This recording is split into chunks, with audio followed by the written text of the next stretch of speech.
Hello, everybody, and welcome to a very special episode of the Sexy Business Podcast. It is our 100th episode, and 100 times you've seen me, you know me, love me, is Lewd Neko. And joining me, as always, is Spooky Dangerous. Hey, 100.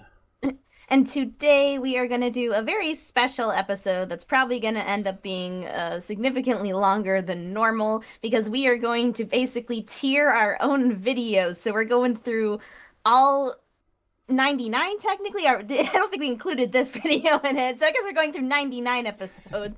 And we are going to be ranking them as S, A, B, C, or D tier, sort of based on what we remember either about like recording it or how it went, the topic, and things like that. Yeah, so first off, this video, obviously S tier. We are absolutely crushing it. We're incredibly prepared. I spent fucking hours making this tier list. I did my absolute best to make sure that they're in chronological order, and it fucked it up, and I have no idea how to fix it. So it's in We tried. slightly numerical order. It's just on the vibe. It's like vaguely chronologically, kind Yeah. of, maybe. And then I think like some of the writing is going to be, if we just can't remember anything that happens in an episode at all, even by looking at the thumbnail, maybe it's D tier, right? Yeah, or D. And then sometimes where it's like we feel like we're doing the Lord's work, then it feels like S tier. And that's kind of the vibe that we're going for. We want to be looking at and, you know, acknowledging times where something really cool happened. We got an opportunity to talk to someone really interesting, or like the topic that we covered was really well received, or we had a lot of fun investigating something and playing around with something. And it's kind of a how good or how fun or, you know, kind of tier list. I don't know how forgiving we're going to be. We'll, I guess, find out as we go along. Yeah, if any interviews end up as less than an S, it's our fault. We're probably mad at how we handled it. Yeah, because both of us are pretty busy people, and sometimes doing a game review or an interview with a person requires a lot of time spent in the product to do like a really good research of the thing. And sometimes we really only have 2 or 3 hours to spend in a product, and 2 or 3 hours feels like a long time to be jerking your shit. But when it comes to some of these games and you know projects these people have been working on for a long time, it's sometimes not enough to actually really get to the good content, the meat and bones of stuff. So all that aside, let's start off with episode 1. How good was Welcome to the Sexy Business Podcast? I feel like it was solidly B. I'm kind of the same. So this is, I think, the only episode where I feature in a thumbnail. It doesn't happen very often. And it's also the old model of me. This is what I look like before I got yassified. Pre-transition. Exactly. And this episode is just kind of like a lore episode where we just kind of talk about ourselves and what we want the podcast to be. And I feel like it's probably all wrong now, right? Like these things are probably completely different. Right, we gotta do like a maybe that's episode 101. We do like a reintroduction. Where are we now? What are we doing? Yeah. And then this next one is how to get started making your own lewd games. We did an A-side, B-side to this, where we did how to get started becoming a lewd-tuber. And the lewd-tuber one was 3 or 4 times more viewed than the how to get started making lewd games. I feel like it was very poorly received. They're actually pretty even at this point. Oh, They might have really? been initially, but I'm looking at it now, and yours has 139 and mine has 152. So Okay. maybe yours got a bunch of views later on. Posthumously. How do you feel about this episode? I fucking only remember doing it. I don't remember anything in it.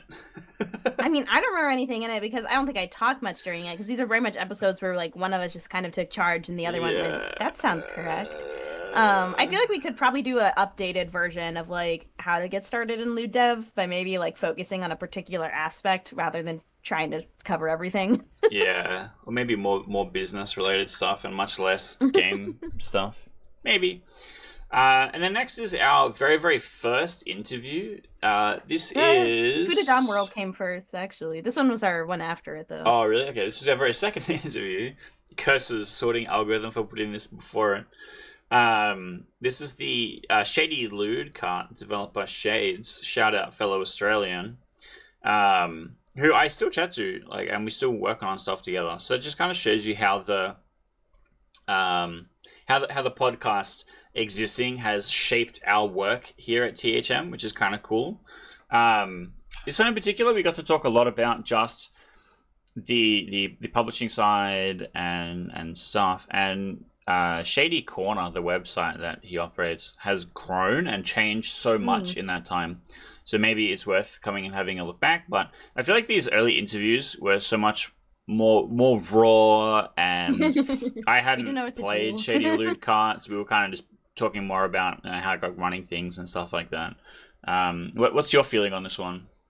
See, has nothing to do with Shady. I would put it in A because of the fact that we had not played like any of his games, and I felt so bad about it because Yeah. I've known about him in the space for so long, and he's such a great guy. He's like very friendly. He brings together so much of the community through like Shady Lewd Cart, which has so many collaborations associated with it. So I feel like at some point we really do need to come back to like, even if we can't get him back on, but we need to actually talk about some of his games in depth because he really does deserve the attention. Yeah, either the stuff he's making or the stuff that Shady Corner is publishing, because they've become a publisher now.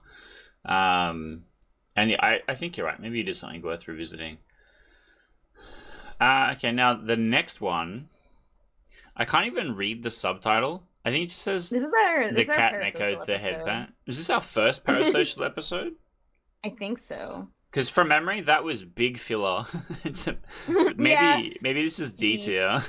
Yeah, this one was just like I think we were both like, I don't know what to do, and it was like 10 episodes in. We've gotten better, I think, over time at figuring out what to talk about. But I think when we were first starting off, we were like really committed. Like, does every episode need to be strictly about like an adult game related topic? And like, I think since we've kind of let ourselves expand beyond that, it's made things a little bit easier. But Yeah, and I also still kind of firmly hold that the success of podcasts is when we give a shit about the creators that are in it. And so sometimes having a parasocial episode with the people that do want to get to know you a little bit better have that opportunity. But it still feels hard to do successfully, you know. Next one is My Pig Princess. This is possibly one of the game showcases that we did. First of all, I championed it. When I did champion it, I had played the entirety of what was available in the game. I had also joined the Patreon of Cyan Capsule. This is way above and beyond pretty much everything we've done for every other game that we've looked at on the thing, beyond just like buying it on Steam or whatever. And this was you and Sucker Brewery. Like, I was like, I want to show up My Pig Princess. This game's fucking sick. So I feel like this is an S tier, both in like how excited we were about I the agree. thing. Because I really enjoyed it, even if this was a game that got pitched to me, and I didn't play as much as you, but like even the bit I played, I was like, this is awesome. Yeah, because you're on the public demo. The only maybe thing that doesn't have it in the top spot, and it'll maybe slide down, is that I spent a lot of time talking about how there's this weird scene in it where you patch up this guy's wound that felt like really weird and out of place, and it probably didn't need to be talked about for so long, other than being like, hey, there's a weird thing. But other than that, yeah, I think this is a pretty good starting place for a good episode. Okay, next up is going to be the H Expo. These are both like That's H right. Expo related. So Yeah, the first one we had was the waifu tier list, and then we kind of talked about trailers for games. yeah. Both of these I would say are C. Yeah, especially the trailer tier list one. The trailer tier list one might actually be D. I have a hunch that part of it was we were trying to take an angle where, and again, part of this era is like we're trying to do stuff that's aimed at people making lewd games, not just regular customers. And so part of it was, what does your trailer need to be a good trailer for something like this? And it just felt a bit uncared about. So I kind of argue that that one's in D tier, but the list is Yeah, a bit that's fair. more is a bit more serves all, you know. We at least got to talk about some more games through that one because I did really enjoy H Expo. Rest in peace. They're not. It's not happening again, as far as I'm aware. Though I No. think they're gonna try to do something. But I thought it was such a cool concept to have sort of an E3 for lewd games, and I do hope something comes to replace it in that space. Yeah, because we really do have kind of a lack of brick and mortar activities when it comes to cum games, unfortunately. And speaking of cum games, next we've got I believe the first episode where we talked about Shackles of Elsman. This is like the opposite of a Yeah. parasocial. This is a show and tell episode. I think there's about 10 of these. So about 10% of the episodes is I'm just literally talking about what we're working on at THM. And because, the podcast is posted directly into the Patreon, it makes sense to do that sometimes because, sometimes there is cool stuff that it really only can be talked about in this kind of format. We're typing it. It's going to be a little bit awkward, but also Patreon checks text of posts. So sometimes we'll just flag some bullshit. Like, I can't put JOI in any of the Patreon posts because it goes, this is a porn term. You know that, right? You shouldn't be typing about this kind of thing. It's like, sorry, I just misspelled joy. It's totally not related.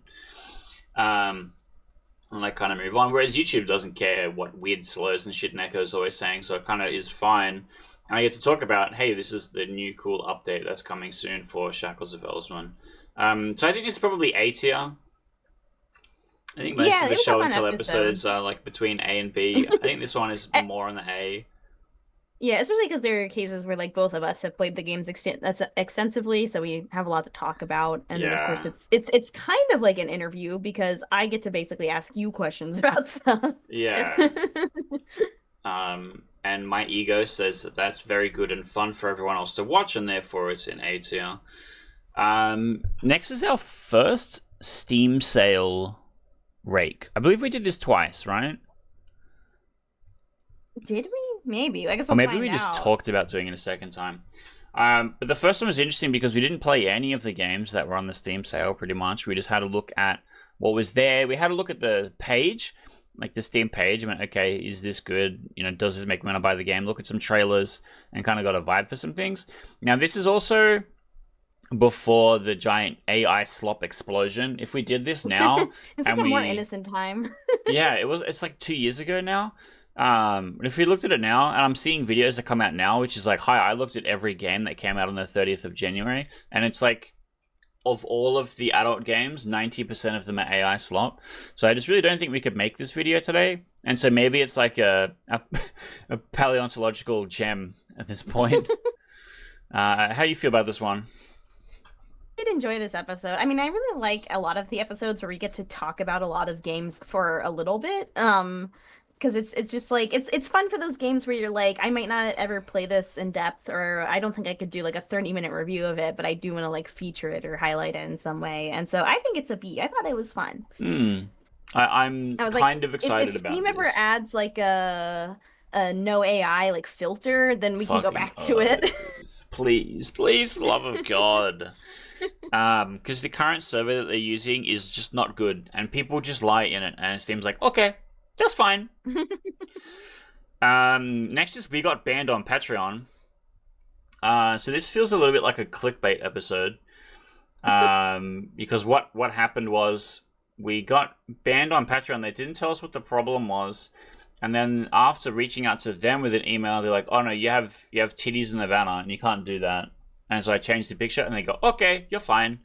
The end. But it's very scary when you don't fucking know why you've been banned or why action's been taken against you, when they literally could have just like had a pop-up go, hey, change this picture, or this picture's no good. So it's kind of just a spooky anxiety simulator episode. And from memory, the clickbait like kind of didn't connect. Like, I don't remember this getting 1 million views or anything. I do think we got to just kind of rant about like the issues with like subscription sites in general, at least from what I remember. Yeah, this is where you first recommended Subscribestar to me. And I mean, we have a lot of those kinds of episodes where your old man yells at cloud kind of thing. Yeah. I'm kind of leaning towards C on this one. Yeah, C. This one was fine, but I mean, if the clickbait worked and I got millions of views, then yeah, I could go, woo, how good am I?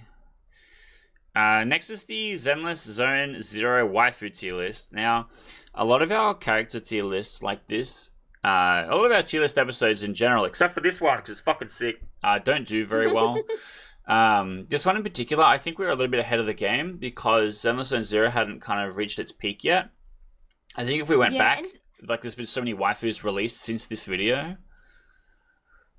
ZZZ just also doesn't seem to be as popular as a lot of the other gachas. I Yeah. think a lot of people got really into it when it first came out, but it doesn't seem to have the same longevity that like Genshin Impact kind of has. Yeah, all the characters like way more Guna characters, and then they post a trailer on Twitter. Artists go crazy and draw a bunch of pictures of it, but no one actually fucking plays the game. It's like Overwatch, right? Everyone just looks at the Overwatch porn. No one fucking plays Overwatch. um, so I kind of think this is C tier or D tier, honestly. And see, just because I mean, I had fun looking at cute characters. I got to see all the furries, and that was fun. Yeah, I like that. Like, us personally getting to enjoy doing an episode, unfortunately, does not make it good. But It these does kinds make of it episodes, I do fun. enjoy doing. And I think it helps us to keep doing this show because I think if we were only doing like optimal topics and Yeah, stuff like that algorithm every shit. single week, we would have Yeah, stopped like 50 episodes ago. yeah, for real. Okay, next is this Zone is like episode 3 from memory. two, actually. Episode 2. Okay. Yeah, we really Yeah. started off with a bang. And there was literally a video that came out a couple weeks after this, which was pretty much exactly the same, and had millions of views on it. And so I feel like we've been left by the wayside, people riding our shit. But basically, we talked about Zone 10 and a lot of the really crazy animations and stuff that they made and how influential it was in like the early Newgrounds days and even until now. I think like this is a good example of our more investigative journalism kind of episode without it being a specific game that we just had to play, right? Like we're talking about first-hand experience. We're talking about places that don't necessarily exist anymore and stuff like that. I think that some of that is kind of cool. I think this is probably A or B.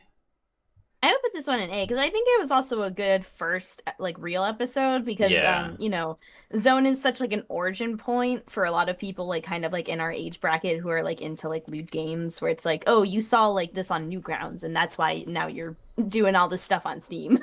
yeah. Okay, the next one is This is it. the Bluetooth sex toys one. That's right. Yeah, it has cufflinks and cages in the thumbnail, but does not mention cufflinks and cages in the video. And it's what sex toys do we use while playing games? We kind of talked about like love events, adaptation. We talked about a lot of that kind of stuff. And I really wonder just how many people in the THM fan base that are actually plug and play with some of these things while they're running games. Beyond like the chastity cage or whatever, which I feel like is the most common one, or dildos, or whatever. Like I'm talking like actual electronics, because we still to this day don't have any plug-in or compatibility with those kind of things, and I wonder how many people yearn for it. And that was kind of what this episode was about. We asked a question that I think still to this day has not been answered. What are you thinking about this one? This one has a B for me, if only because I remember having a lot to say about it because obviously like I've streamed a lot of me using toys while playing various games and like I have had a lot of fun with it and so it's something that I really like being able to share with people like hey you can do all this cool stuff with your toys especially now that so many devs are like actively integrating it like you don't even have to Hmm. mod your game half the time. Hmm. Yeah. No, I agree.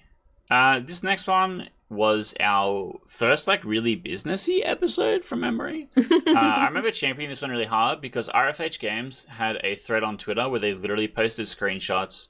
They talked about how much money it costs to make their game, benefit ship, and they talked about exactly how much it earned and through all these kind of different things. And I thought it was fascinating to go through and actually kind of break it down and like make it really transparent. It's like how good or how bad some of this can be. And I feel like benefit ship definitely placed on the top end compared to what most people are expecting.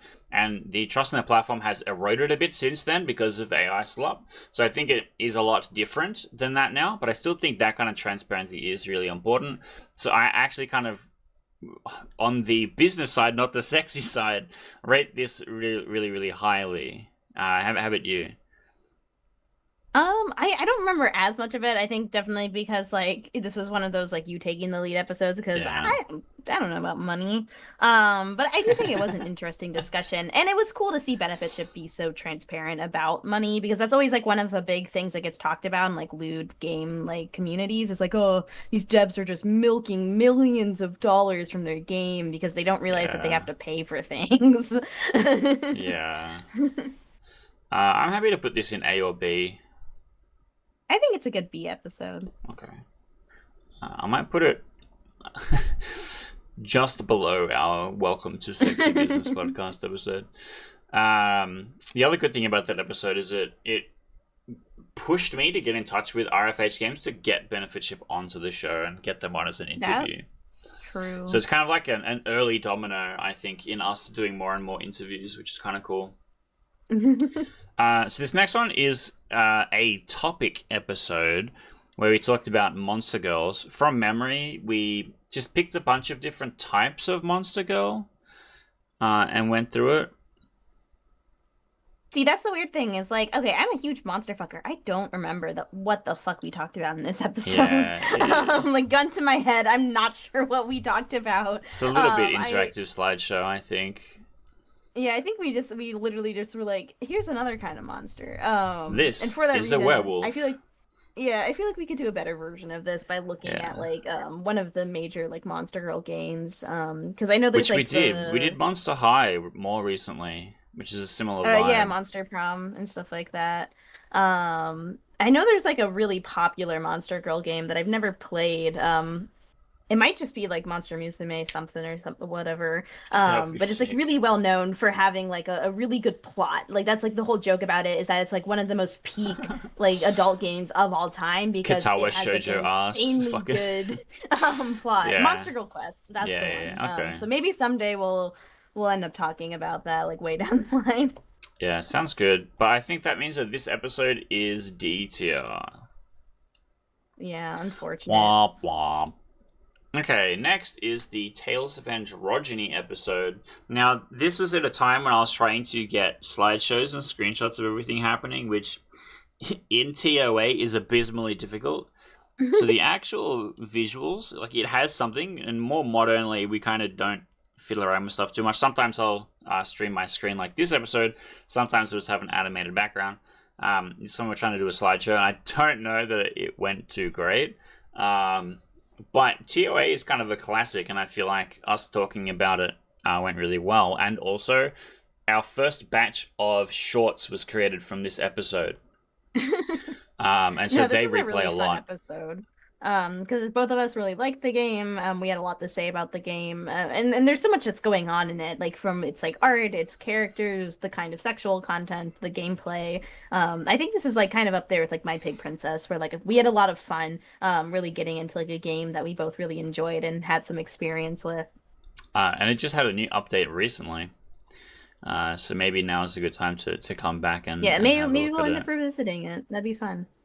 Next one is Orc Massage. So this is our first Critical Bliss game played, based on what we've put on the board so far. I really, really enjoyed Orc Massage. I absolutely have some waifus from this game. And the episode itself, I managed to record a looping background of the orc just idling, which like was kind of some crazy tech at the time. We had never done anything like that before. And so it was kind of sick. So I think this one was definitely on the higher half of things. Yeah, because this is one where I wasn't able to play it, so I kind of just like watched some stuff online and then like went off what you said. But even then, I really enjoyed talking about it because this is such like it's a really nice game that's very unique and it does have like a really great art style. And the background is a nice touch. I'd put this one like A tier. Yeah, I agree. Good. This is another one where it's like if the game has like a full release, by the time that this podcast is still going on, we could definitely come back to it. Yeah, if they release a bunch of new waifus, I'm definitely keen to come and check them out. But the Tiger Girl is still best girl, so it'll be interesting to see if we have someone that can dethrone that or not. But our next one is the Meat and Fuck retrospective. So I think this is another cool one where we're kind of doing some research. We're kind of talking about some first-hand experience where we're looking back at all these games that are just so deeply cringe now, but they also kind of set the standard. They're kind of like were iconic at the time. And when you're 14 years old beating your respective meats, it's really exciting and different because there was nothing quite like that at the time. Do you think though that this was a good and successful episode. I don't think it was a successful episode. I think it was fun. This is one that I think was very indulgent on our halves Yeah, I to be agree. like, it was like fun to go back to these games and be like, oh my gosh, I used to get off to this, because they are really just so silly. If you've never experienced a meet and fuck game, go find one right now because it's such a gem of, back when those were like really the only good erotic flash games you could get aside from like stuff that Zone was producing. Mm. And I mean, and it's like with the wave of AI, I have so much more of appreciation for meat and fuck actually. Like, hey, at least a person is making this stuff. Yeah, AI could never make slop as good as this. so true. AI doesn't yearn for woman on the subway in the same way that Vadim God does. I would put it on B if only because we had a lot of fun. And I don't know, Yeah. maybe some people in our audience got a little bit of nostalgia out of it. I was thinking the same. So this next one is the not safe for work games that we hate. The We hater don't episode. do very many hater episodes. In fact, this might be the only one. I think it's the only pure hatred. I think we might have like kind of off like I mean I guess excluding the AI slop reviews. Yeah, Those we've done are some are schmear episodes, that's for hater sure. light. Deserve hate, maybe. Yeah. Maybe we should come back and do another hater episode. I got anger in my I bones for sure. I liked this episode a lot. I got to yell about these like really specific games that like I really hate for a couple of reasons that no one else cares about. I Yeah. don't think this episode didn't do well at all, but I had fun with it. I think that's enough to say that it's B tier. Yeah, this is B. Like B is basically the zone of like episodes we liked. Yeah. I honestly don't even remember what games I had picked as games that I hated. This is probably the origin of the fuck RPG Maker games kind of discourse as well, which we've since walked it back. Guys, we took it back. Yeah. Harriman and New World changed my life forever. Um, but yeah, the next one is the Phenoxo Games episode where we talked about Trials and Yeah. Tainted Space and Corruption of Champions. And one of the things that we're doing with the each page that we have for the podcast is that when I post a new episode, I also get to go back and post an old episode at the same time in a devlog update. So you can go, cool, here's the new thing, and also here's an old episode that kind of refers to it. And so we got to spotlight this one because we went and did a new text-based game, Degrees of Ludity, and it's kind of interesting to see comparatively like the two things. This episode in particular was way more Neko really excited and yapping, and me being like, I played Trials in Tainted Space 6 years ago. I remember Flan. Flan is great. I just really like text-based games, man. Because there's the same thing for Degrees of Ludity, where he's like you being like, I played this for an hour, and me being like, anyways. Yeah. Anyways, here's my 400-hour run. Yeah. I think this is another one. Like, I think we could have done better on the aspect of like, both of us maybe playing the most recent one and talking about like its particular development as like a sequel, compared to the original one. That could be an interesting thing to come back to at some point, like actually comparing Corruptions of Champions 1 and 2, because I've Hmm. I've actually seen some interesting discourse on the subreddits about it recently. Interesting. That I saw complaints about Corruption of Champions 2 having too much fuda. Hey Every yo. character has a dick. All right, we definitely gotta Um, check this game out. I gotta get dick down. Let's fucking go. so I put this one in B. I think it was very fun. I think we could do a better version of it at some point. Mostly just because text-based games are a little bit more time consuming because you have to Yeah. read. You can't really like skim through them because it's all text. Yeah. So this next one, this is So this the is not the second. review. Yeah, this is the second The Fooded one on where you World talk episode. This is one where we just played it and we talked about our favorite characters. Um, I think this one performed insanely well. well. Yeah. I think those two episodes are in our top 10 from memory. Hmm. And in the actual episode itself, it's mostly me just like planting my feet in the sand and being like, no, Claudia's my fucking waifu. I don't care about any other character. Which is kind of funny. Um, I think this is definitely an S tier kind of episode. Obviously, we both had a lot of fun playing Food Along World, and I think it kind of shows in the episode. Yeah, I mean, I thought it was fun because we had both experienced sort of like different paths and different love interests. So we got to really Yeah, talk about like the full range of like different kinds of domination or different forms of like power exchange that you can see in the game. Because if I remember correctly, I know I talked about the character in the thumbnail, who I'm forgetting her name, but I think I right. talked a little bit about yeah, I think I talked a lot about Rise Route because I remember doing quite a bit with her. Yeah, Ray is really easy to bump into at the start of the game. I think that's usually like the first route that you do. Um, but yeah, I think this is an S tier. Yeah, definitely. Do you think this belongs above Tales of Androgyny or My Pig Princess? Um, I feel like because we got so in depth with like the story and like actual like elements you kind of have to dig deep into. I think it deserves to be above My Pig Princess. Okay. I have not been putting a lot of effort into like actually ordering these things, but I think especially S tier The should S tier be. ones we have to. Okay, next one is we played Food Fix Dick Dine and Dash or whatever the hell that game's called. The actual subtitle is like cut off for everything, so I'm just kind of like remember off the dome. This one I remember it was probably just a schmear episode. Like we played it a little bit and we're like, yeah, this is kind of fine. But then the like audience reception was kind of horrible. Some of the development hell problems were kind of received poorly. Um, I don't know. It didn't feel like the Yeah. Joy episode.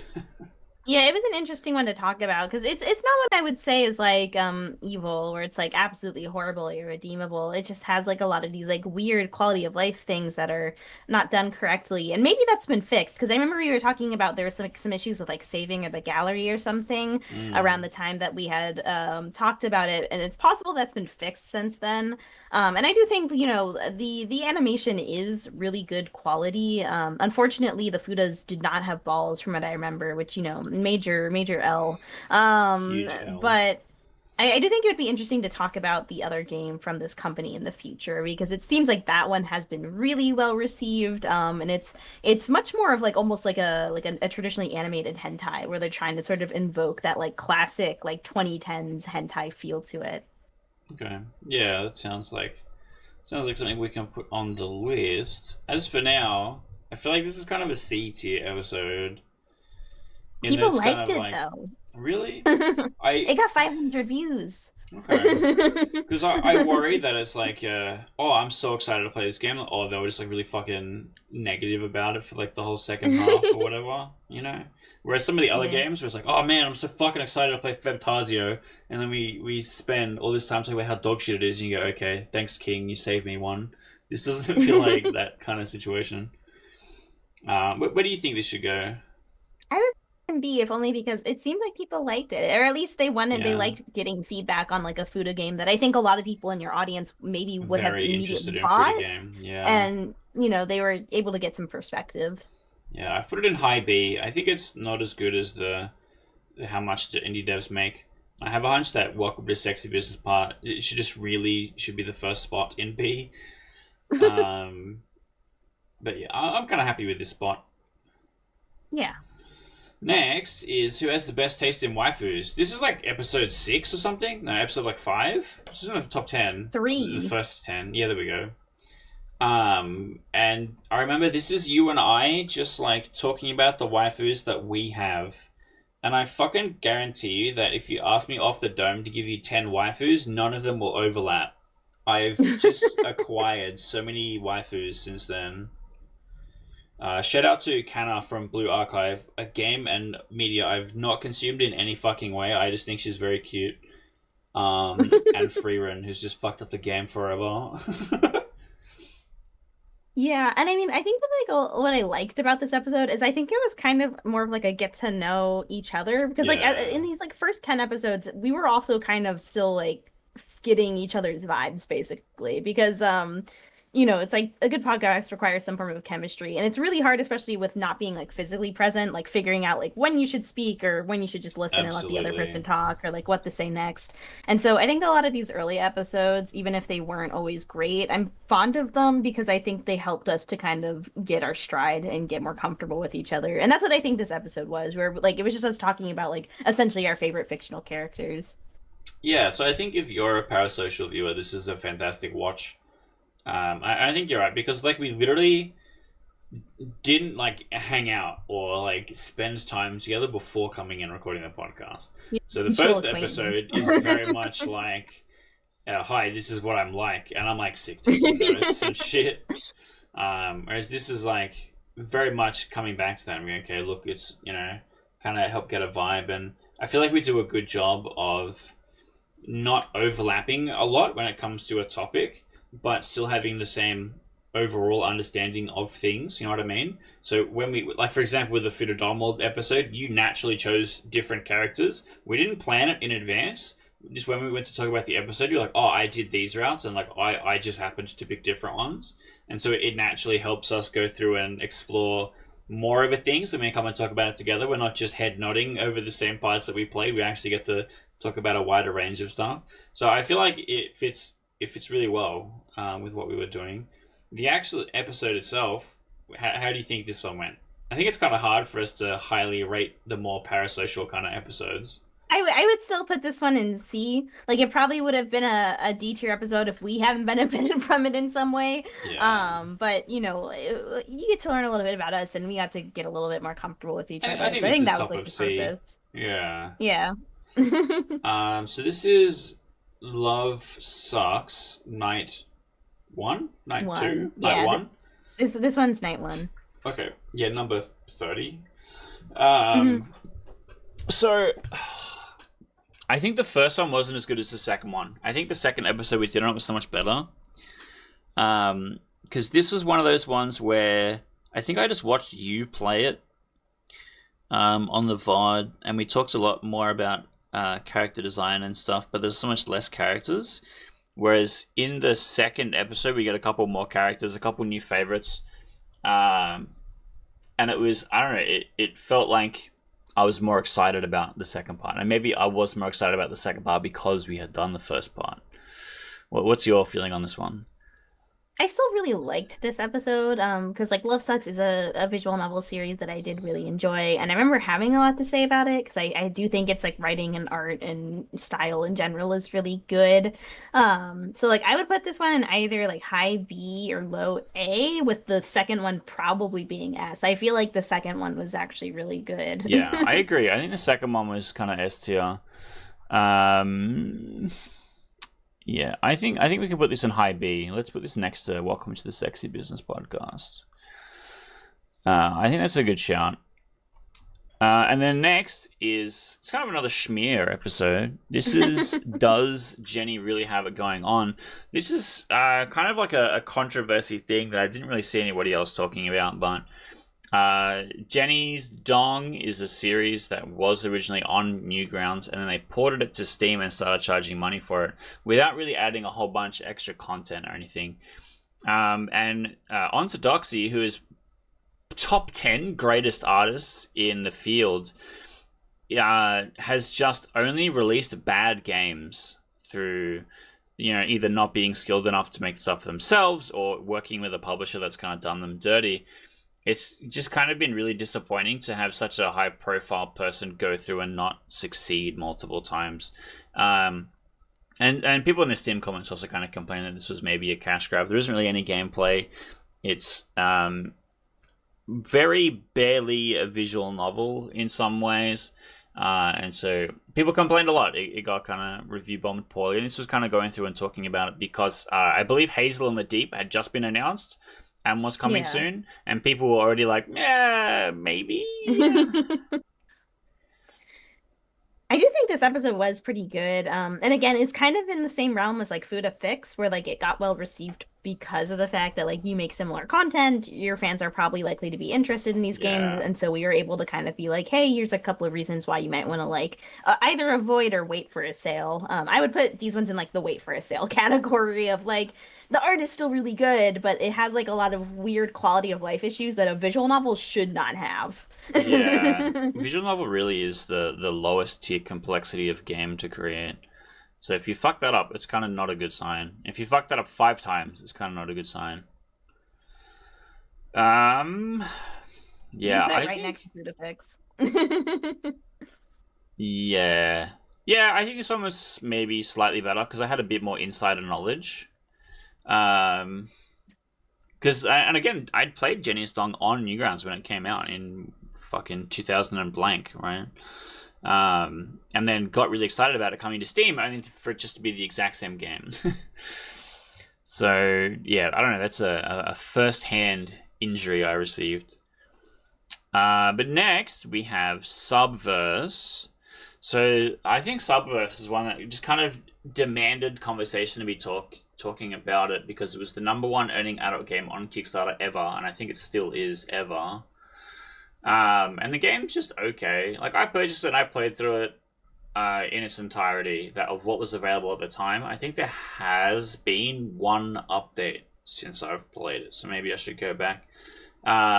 It has some good waifus in it. I actually really do like the character design in this game. And the core gameplay loop switches between a tactics game and a Gladius type shooter. And then once you've played the game, you earn tokens that you can spend on sex scenes that you could just be watching on Pornhub instead. And that's kind of the problem with the game. Where all the best content is just kind of a not super interactive fixed sex scene that you just kind of get to load up and scroll through and play. And the player for it is kind of custom and pretty good, but it's I don't know. For the episode specifically, I feel like this is definitely one of the ones that I researched a bit more. I was kind of excited to see what the big budget kind of game looks like. Neko's back. I'm sorry, I clicked something on It's accident. okay. I'm going back and forth in between tabs to look at like some of the comments and stuff for these videos. But yeah, I think this was one of the better me reviewing something episode again, because a lot of the time when it's just me watching a VOD that Neko's played, it's kind of hard for me to be super insightful. And again, this is kind of like a time restraint of doing weekly episodes of a show. Yeah. But sometimes when you're really excited about something, you're like, yeah, I can really put the time in. I was planning on jerking my shit anyway, and it's a bit easier to come and have a look at something like this. How did you feel about this one? Yeah, I mean, I like that. Like, I think naturally there are going to be games where I take kind of more control and you take more control, just because like we have different interests, we have different amounts of time. Specialties, yeah. We also have like different like literally like setups. Like I'm still working with a like potato, which hopefully will be fixed by the end of this year. Hell yeah. But like I literally could not play Subverse. So I kind of just went off of like watching stuff online, and mostly I was just watching the animations, honestly, because I've already knew about Subverse that it has a gameplay style I don't like, and that's not the game's fault. Yeah. It's just I don't like that genre. So I do think it was kind of fun getting to talk about it, since it is like one of the most funded NSFW games, or just like even games I think of all time. Like it made so much money on its initial like Kickstarter or backer or whatever it was. Yeah. Yeah, and to this day it still doesn't have enough food or content in it. But I think this is high B, honestly. Yeah, a fun one. Maybe we'll come back to it someday when like I can here. actually play it. Yeah. Okay, and the next one is the Is Twitter Dead? Which is kind of interesting now because Twitter is clearly not dead. Yeah. But so I many still haven't people made a were. Blue Sky. Well, Which yeah, I really should. I have a Blue Sky and I use the Blue Sky, and only since the people from Curse Tatelia and I have been kind of working on growing the Blue Sky has it actually accomplished anything. But I agree. I think this is kind of like we're trying to be topical and talking about the news, and it kind of doesn't hit. It's definitely D tier. And then the next one, on the other hand, we can just go ahead probably and still the top of S tier. Honestly, this is still like I think gonna be top of S tier of all time for me. Like, yeah, this is in my being top able to 3. talk to Bishoujo Mom was so fucking cool. Like, Yeah. it's something that like it sucks that I can never talk to anybody in my personal life about like this because Yeah. like the couple of people in my personal life who do know about what I do, I have told them, like, one of the things I tell them is like, oh yeah, I do this podcast. I got to talk to this hot cosplay lady and it was so awesome. Yeah. Yeah, I like Bishoujo Mom a lot. This episode is in itself incredibly special because it's the only episode that actually features a person being seen through a webcam. It's the only time we have a guest that's not a VTuber. Any other sexy cosplay OnlyFans models want to hit us up? I've been posting, asking for these kind of people to come on. We've had some guests that have been tentative, but yeah, it's definitely something I want to do more of, and definitely a thing that I would love to talk more about. And I like Bishoujo very much. She's absolutely the waifu queen. Very, very aptly, episode 34. And kind of highlighting my problem where no matter what cosplay she dresses up in, she'll never be as sexy as just the outfit she was wearing around the house on the day where she came and did the podcast. And she also showed off her sex doll, which is a really crazy thing to have on YouTube. So honestly, this episode is just super hype, like front to back. If you haven't watched it and you watch our stuff, please watch this episode. It should have like a bajillion views. The fact that it only has 1,900 is honestly a little bit surprising, but you know, it's been steadily gaining views over time, so like I'm okay with that. It's definitely one of their best performing. And now when people look at our most popular, they get to see that, and it's like, yes, good. Yeah, watch this one. It's good. The next one is another Shackles of Elswin episode where we're kind of talking about the future of it and kind of what was going on. I think similarly, it's going to be... I mean, it's kind of hard just to throw them all in the same category, right? Like, how do you feel about this one versus the very first one? Is it as fun the second time? It's hard to remember because I think this one was a lot more of you talking because I think you were talking a lot about what comes next. And I remember because like you were talking about some of like, is this one where you talked about like some of the furry stuff or is that way later? Yeah. One of the things that we were implementing was for the Halloween content release, so we get to see Jane turn into a werewolf for the first time. It's not really spoilers, guys. It's been like over a year and a half since that happened. And that was something like we were like, ooh, this could be really exciting. I think people were just okay about it. So I don't think this is as good as the first Shackles episode because you kind of had to take the lead here, and I don't even think I had played some of the super new content. Yeah, I'm happy to put this in like low B. Yeah. Next one is Hentai Master Art. Which is kind of an interesting crossover episode because they also kind of play and review games. So we kind of just got to... It's like a funny colleague situation where it's not someone making games, it's someone playing games. Much more of a colleague to the podcast rather than a colleague to either of us specifically, right? Yeah, I have like infinite respect to him for trying to get through Pornhub's insane TOS. Yeah. So, and I've also like interacted with him quite a bit over the years on like Twitter and stuff like that. Like even when I was like early VTubing, because he just like he does like little sketches of people, and he was always like posting a lot and being really encouraging. And so I remember this being one of the more like kind of lighthearted interviews where like I think we just mostly talked about like what are some of your favorite games and you know what is it like to play so many and try to like review them and make all this different kinds of content. Yeah, he's a lot of fun. I agree that this was like a really chill kind of vibes episode. I'm happy to put this in S or at like top of A. Yeah, I think this one low S because I think we both had a lot of fun talking during this one. Next, very contrastingly, is the Arcane Characters Smash or Pass episode. We didn't even actually do Smash or Pass. It was more like fuck, marry, kill. And I just loaded up pictures that had 3 different characters on them, and we kind of went through them. and Neko didn't know shit about about any of these characters, and I'm like trying to I knew explain about like niche lore bullshit about some of them. I knew the ones that were in the show. Yeah, because we also deviated into some League of Legends characters as well. But I agree, this is definitely filler.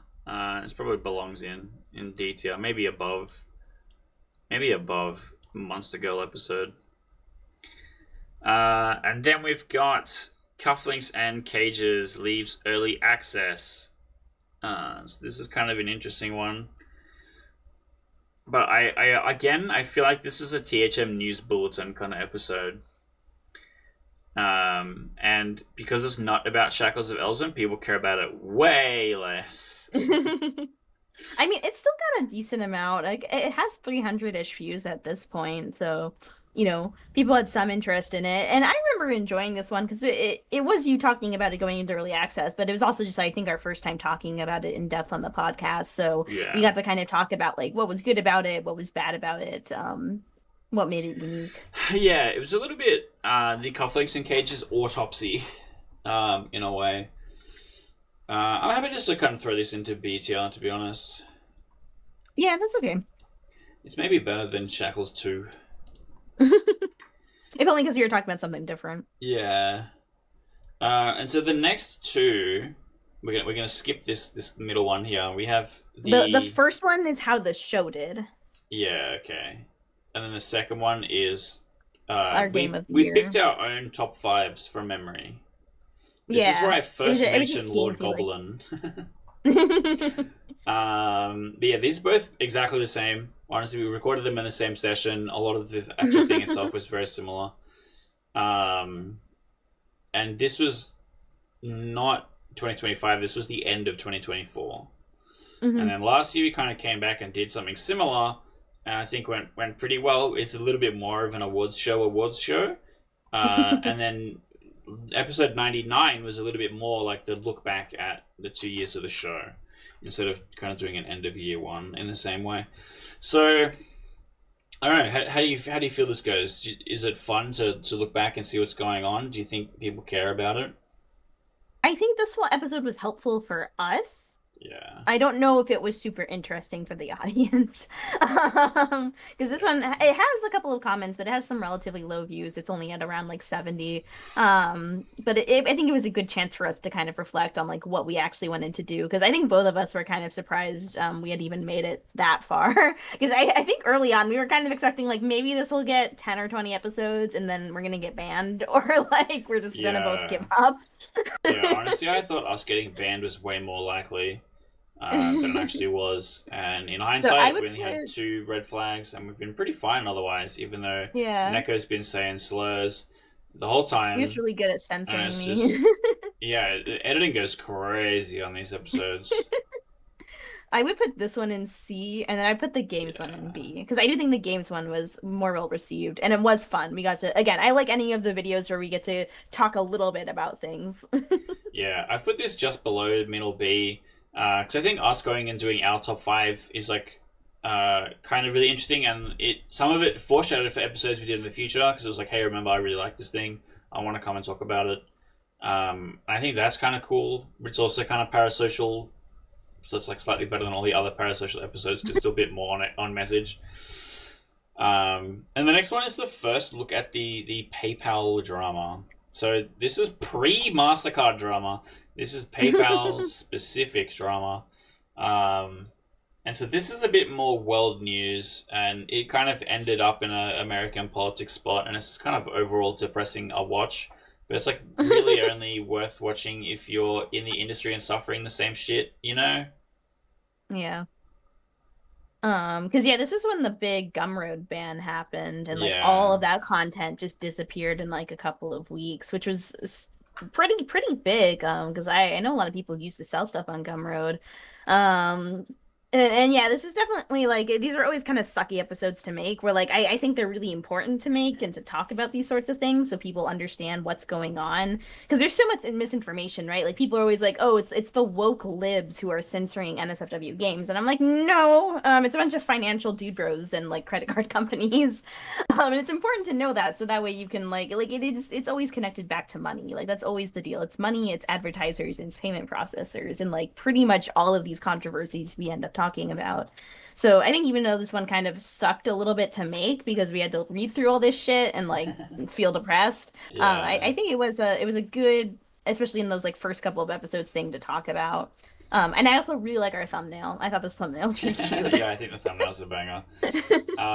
Yeah, so I kind of agree in that these episodes are important to make, even though they are less fun. And sometimes it is kind of important to talk about the business part of the Sexy Business podcast. We really enjoy talking about the sexy stuff, and that's the main focus. But sometimes the business stuff is really important, and it's a lot more teaching than sharing joy, which I feel like can feel less fun for some people. But it's still important, and I think it's kind of worth doing. And so I think this is maybe one of the better ones of them. Some of the other ones I think get a bit more doomer really fast. Like some of the AI game ones get kind of doomer really fast. The MasterCard one, I think is just less good because it's a bit more, hey, here's one other guy that just did everything better, but this is our first hand feeling about everything and stuff. Um, and we'll get back to that later, but I'm actually going and doing an interview with the University of Saskatchewan about the MasterCard crisis at the end of July 2025. We're going to go through and dig through everything and talk about all this kind of stuff, and then they're going to be presenting a research paper.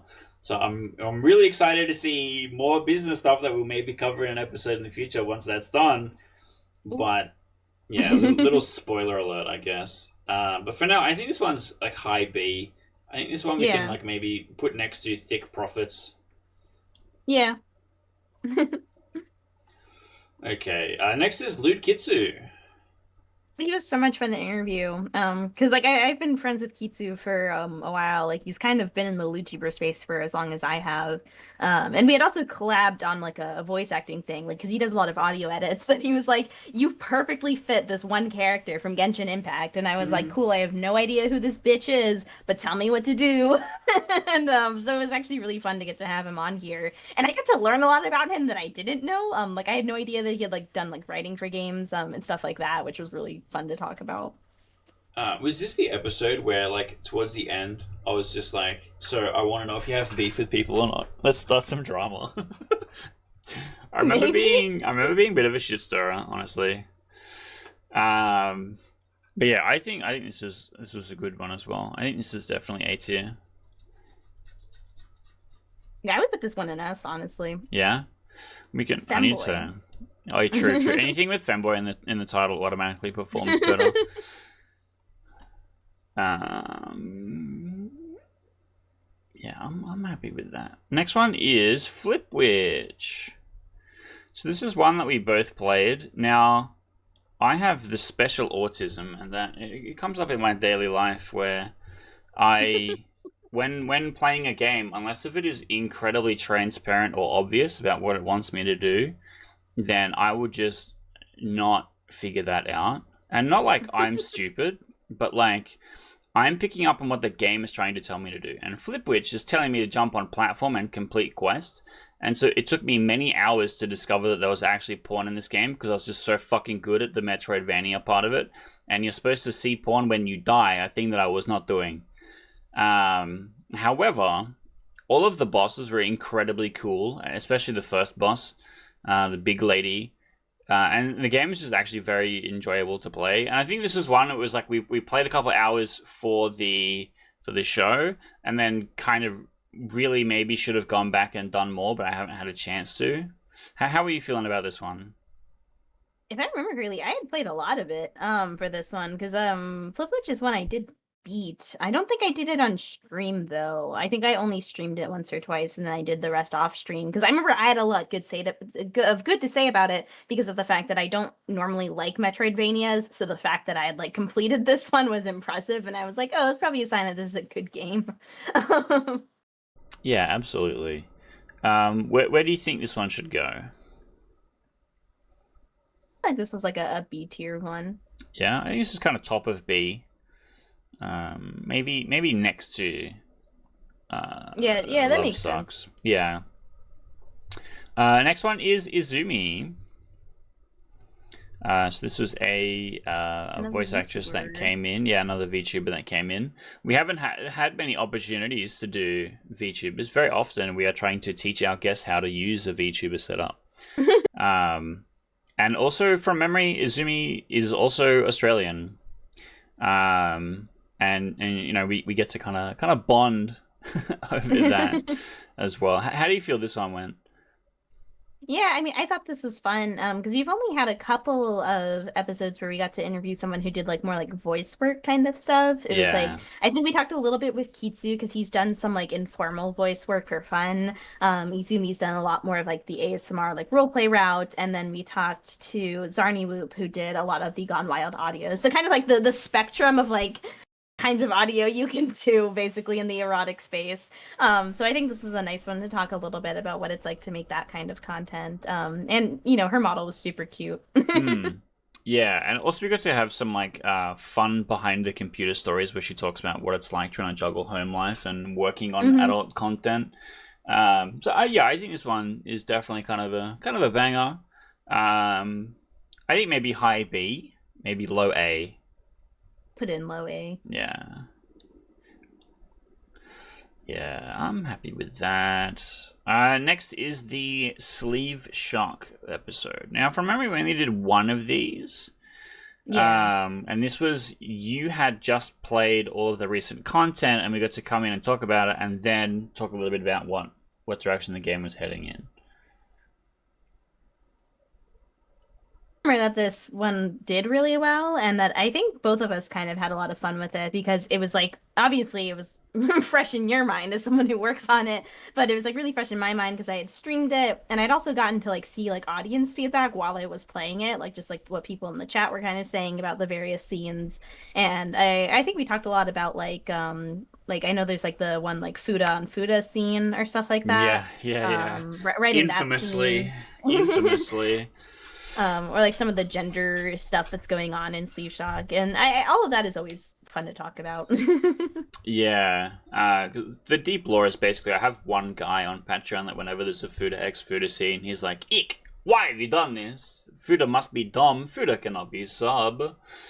And look, that's fine, and that will always sit in my mind forever whenever I'm putting together scenes and thinking about how the characters are going to interact and stuff. But I would love to see you come back and play more Sleeve Shock, especially since I don't think any mini games existed when you first played it, and now there's 4 mini game segments in the game. The infamous fish mini game has been replaced by a fish mini game, and we have the new hidden movement mini game, which now has 2 segments, and next month we'll probably have a 3rd segment. So I'm curious to see if if your enjoyment of it holds up since all these updates, because it's been more than a year from memory. What number is this episode? It's like 40 something. Yeah, 44.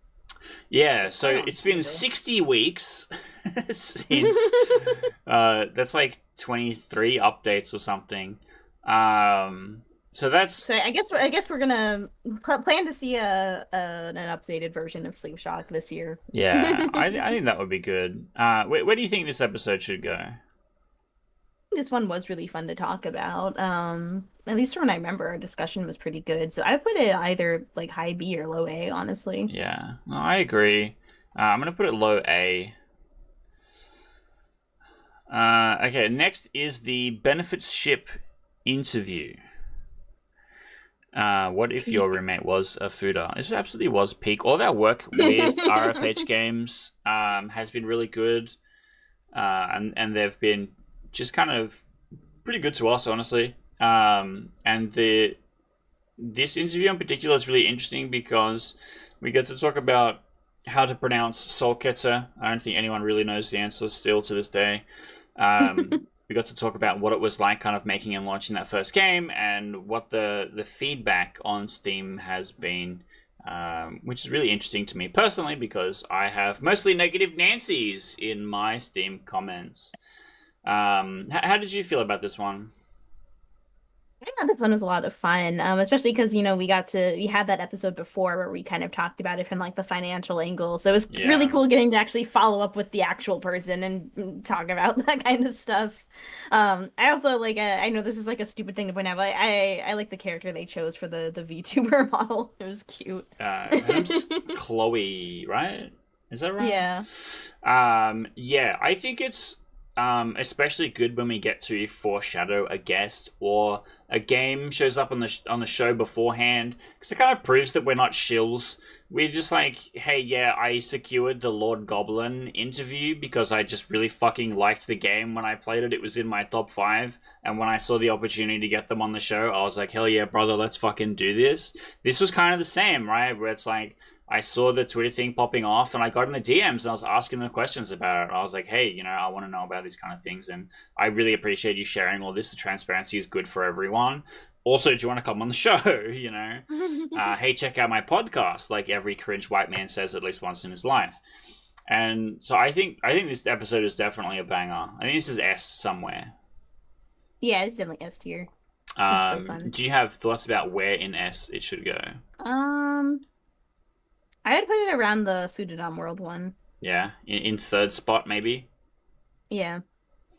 Alright, let's scroll back down. Next is we rizzed up a horny chatbot where we went on to, is it Janitor AI, I think it's called. We picked out a sexy MILF auntie next door thing, I think it was, and then convinced her to play Fortnite with us, and all she wanted to do was have sex. This is definitely a spooky gremlin episode for sure. And it's just kind of silly and fun, I think. It's like the only fun we've ever had talking about AI. Yeah, so true, bestie. Because I like, believe it or not, I'm not like a 1000% AI hater where I'm not like like we should just ban all of this and it's never going to be useful and we should get rid of everything. I think it's definitely being misused in horrible ways for the most part, and that obviously it's causing like so many fucking issues and that's inexcusable. But like, using it for erotic roleplay because you don't want to talk about those things with other people, I think is maybe a better usage of AI than like trying to make it into your therapist. And it was kind of funny. This is like the only like live interactive element we've ever had, I think, in an episode where like we were actually chatting with it. we have played a lewd game. Remember which has more hits on Rule 34 game? Oh yeah, so yeah, those are only. I think two, we've like, done it twice. Yeah. This one was very fun. I kind of obviously just went off the rails because I was like, you know what, this is silly. Let's try and make it a funny episode. But it's also like not showcasing a game, not really interacting with the community or whatever. It's very much a us having fun episode. Which I wonder if that means it loses points or not. But where do you think this one sits? I put this one in like low B. Yeah. I think I kind of want to put it just above Meat and Fuck. Yeah, sure. I think around here is kind of where it belongs. Makes sense. And then the next one is Zana Whoop, the ASMR episode. This one was really fun, especially because I think when people think of like sexy voice acting, they usually default to thinking about like women doing it. So it was kind of fun to get to like hear like a male voice actor's sort of perspective, especially when he was like talking about kind of the more wholesome stuff he's done, as well as the more like not wholesome stuff he does, and what it's like to kind of record those sorts of things and release them out to the world. Yeah, no, I agree. I really like these kind of look into things because obviously I don't have any experience with voice acting because I sound like this. And the I think we've had 3 come on the show, come and talk about it, has been really interesting every single time because there's been very different, and also they're just kind of cool people and recognize that they have to talk about really weird shit to hit that interest, to hit that, you know, those different niches that are being underserviced and stuff like that. I remember him describing, I think I asked him what his most successful one or what his favorite one was, and it was, he kind of described the, you've just gotten home and I'm your boyfriend and I'm giving you a relaxing massage and stuff. And it was kind of really cool. So I think this is definitely one of our good episodes. Where do I you put think I this should right put around this? like Izumi's, because like it maybe it's just because I like associate them, but like I think they they're very much like similar, two yeah. sides of the same coin, and I think they were around the same time too. Yeah, I think so. Next is Honey Pop. I had fun with this one. Yeah, I think this Obvious was definitely reasons. more of a Neko episode, even though I did play Honey Pop for the I've played thing. hundreds of hours of it. Yeah, this is definitely your show and tell that I did some prep work for. um so yeah, I mean I think like the unfortunate thing is like we haven't really heard anything about like the Honey series, like if we're gonna get a third one, because I'd love to talk about it again, like if we ever get an update or something like that, because I think it's such a successful series is what, you know, makes it significant for me. It was kind of one of those like earlier games where like Steam hadn't even approved of NSFW games yet, and when Honey Pop 1 came out, and that one was like Markiplier played it, right? And so like, you Yeah. know, even like normies knew about that one, and it had all these like really good English voice actors and stuff like that. The actual episode itself didn't do too great, but maybe just because, you know, that time has come and gone, and so it's not really like a hot topic anymore. So if it ever becomes a hot topic again, we'll be on it next time. Yeah, the algorithm will boost our old episode maybe. But yeah, I kind of agree. This is like some of the looking back episodes are a bit harder to pitch to an audience because they're excited about what's new and what insight we can give that they couldn't have done already. They're like, well, I'll just go and play the game and find it for myself. It's a bit harder to break through, you know. But I think this was fun. I liked the games. I think they're both very silly, and you know, kind of a fun vibe rather than I'm gonna drain all your cum kind of a game. Where do you think this one belongs? I put this one around like Corruptions of Champions, where it's like the actual topic was really good. It's just like it didn't do well, or like we could have done more with it probably. Yeah, that's fair. Yeah, or if a new one comes out, we get to come back and talk about it again, and then having that in our catalog already can only be good for us. Yeah. So I agree. Next up is the Grand Buttsex Hotel reveal episode. So this one was kind of special because it was really the first time we got to show off and kind of talk about the game, and because it was also a Patreon exclusive for so long that most people would not have gotten a chance to see it. It's still not on Steam yet, but it is on itch.io. And it has grown a lot since this has happened. We've now got 3 different guests plus your manager that you get to come and spend time with, but it is still very much an early and in development game. But one of the upsides of the podcast existing is we get to do these kind of cute little exclusive things. You get to come and have a look and show that off and stuff. Now, I don't remember, did you actually get to play the game for this? No. That's why we're gonna be talking about it pretty soon, probably, with me Yeah. actually having played it. Yeah, we've had because we've had Marcy working on it, who we did an interview with not that long ago. So that will come up soon, and we get to talk about that. Where we got to talk about the game. It's very different from everything else that THM has made, and it does have some really cool stuff in it. And so I don't know. I'm excited to probably watch you stream, and I'll come and hang out and see how it goes. But we kind of got to get to a point where there is enough content for you to make, you know, a real stream of it. So I think that's something to look forward to for the future for sure. Maybe when we come and do a Steam release or whatever, that'll be the perfect time to come back and talk about it. But yeah, how do you feel about this one? This is definitely on the lower of the THM news episodes. Yeah, I put this one in B just because, like, obviously, like I hadn't had the chance to play it yet, so it was mostly Yeah. you talking about it and me just asking some questions and going, Yeah. "That sounds fun." And we love to listen to women. We don't need to listen to Spooky for an entire episode, and so that's why those episodes rate more poorly than the others. Next is the Heat. Well, Heat is on the thumbnail, but from memory, we didn't just talk about Heat. games. It was just talking Yeah. about furry games generally. And so this was an early one from memory. This was more of the episode 5. yeah. This was kind of the beginning of we pick a niche and we run at it kind of episode. Do you think it holds up compared to our the feet episode, for example, where we pick a niche and we run at it? Was still a pretty good one, if only because like I had played a lot of furry games, and so I kind of yap about it for a little bit. Your Cadias, which is pretty peak, incredibly rare for me. Yeah. So I think this was like a good first instance of that kind of content, and I mean, especially for being our 5th episode, I think it did pretty well. Like it got like 100 something views.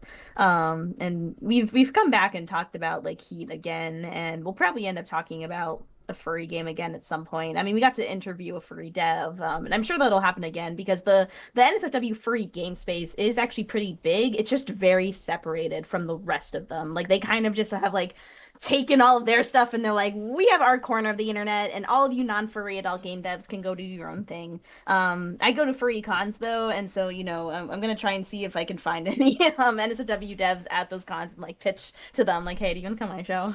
Honestly, anything. I'll take artists. I'll take fursuit makers. I'll take just cute girls in general. Honestly, can we have a furry porn star on this? Genuinely, that'd be so fun. That would be fucking sick. I have so many questions.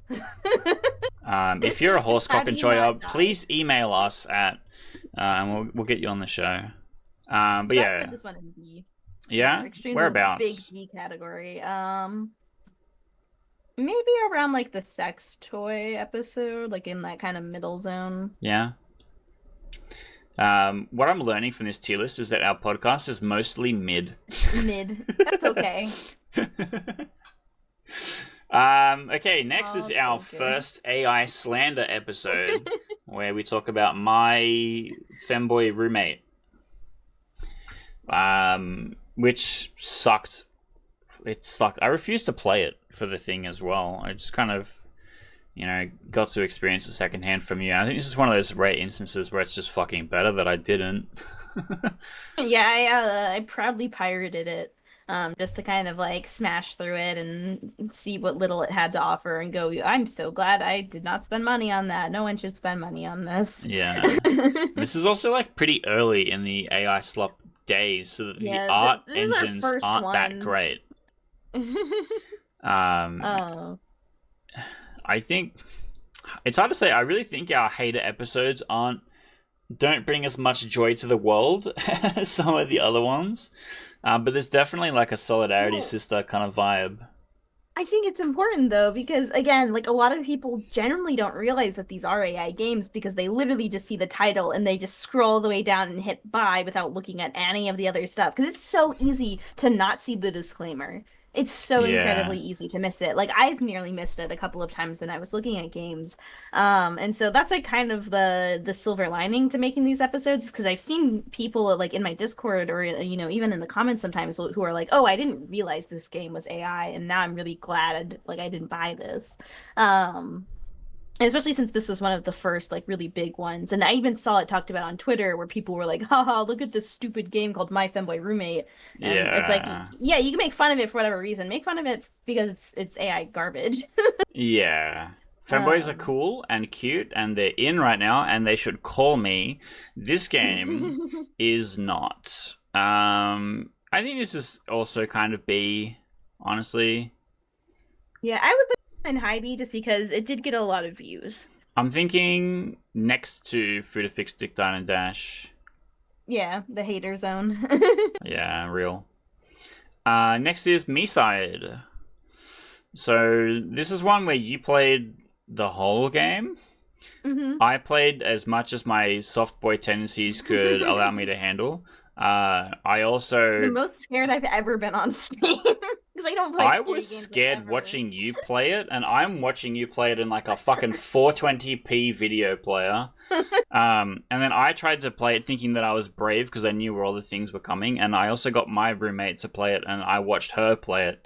And it was too spooky for her as well, and she ended up stopping playing it. So I had to mostly enjoy it through watching it. But I love Cool Mita. She's a waifu for Laifu. And I think Me-Side is just a great game in general, despite it not being a horny game. But there's a lot of fan art that is there for you to explore if you feel inclined. And it's definitely playing into the ecchi aspects. And I think once they Yeah. add in, because I know they have plans to kind of add in basically like a non-horror mode where you would just get to interact with Mita for as long as you want. Like that has a lot of crossover where it's just like it's creating a feeling of intimacy or cuteness, with a little bit of like risque-ness. Yeah. Yeah. I think this is high B, honestly. Yeah, I mean, we had a lot of fun with this episode, at least. Yeah. Keeping up with the Maybe trends. even low A, but I think kind of up here is a safe pick. It's one of the better B tier episodes. It's not groundbreaking work, but it's good fun. The next episode is we expose Neko for being a feet enjoyer, where we Yeah, take this the is BDSM test. the infamous BDSM test. I'm actually like a huge hater of the BDSM test, which is funny. I mean, it outed me as vanilla, so I also am a big hater of the BDSM I test. my brain, my neurodivergent brain doesn't like how the questions are worded. Because Yeah. most of the time I'm like, well, it depends. Yeah, same. I actually did a personality test this morning, which is your furry archetypes, and it picks an animal for you, and it picks dominant or submissive, and it thinks I'm a dominant doe. So I'm kind of being identified as an egg here. But the BDSM test is like, okay, everyone, there is 6 kinks, and you will be assigned one of these.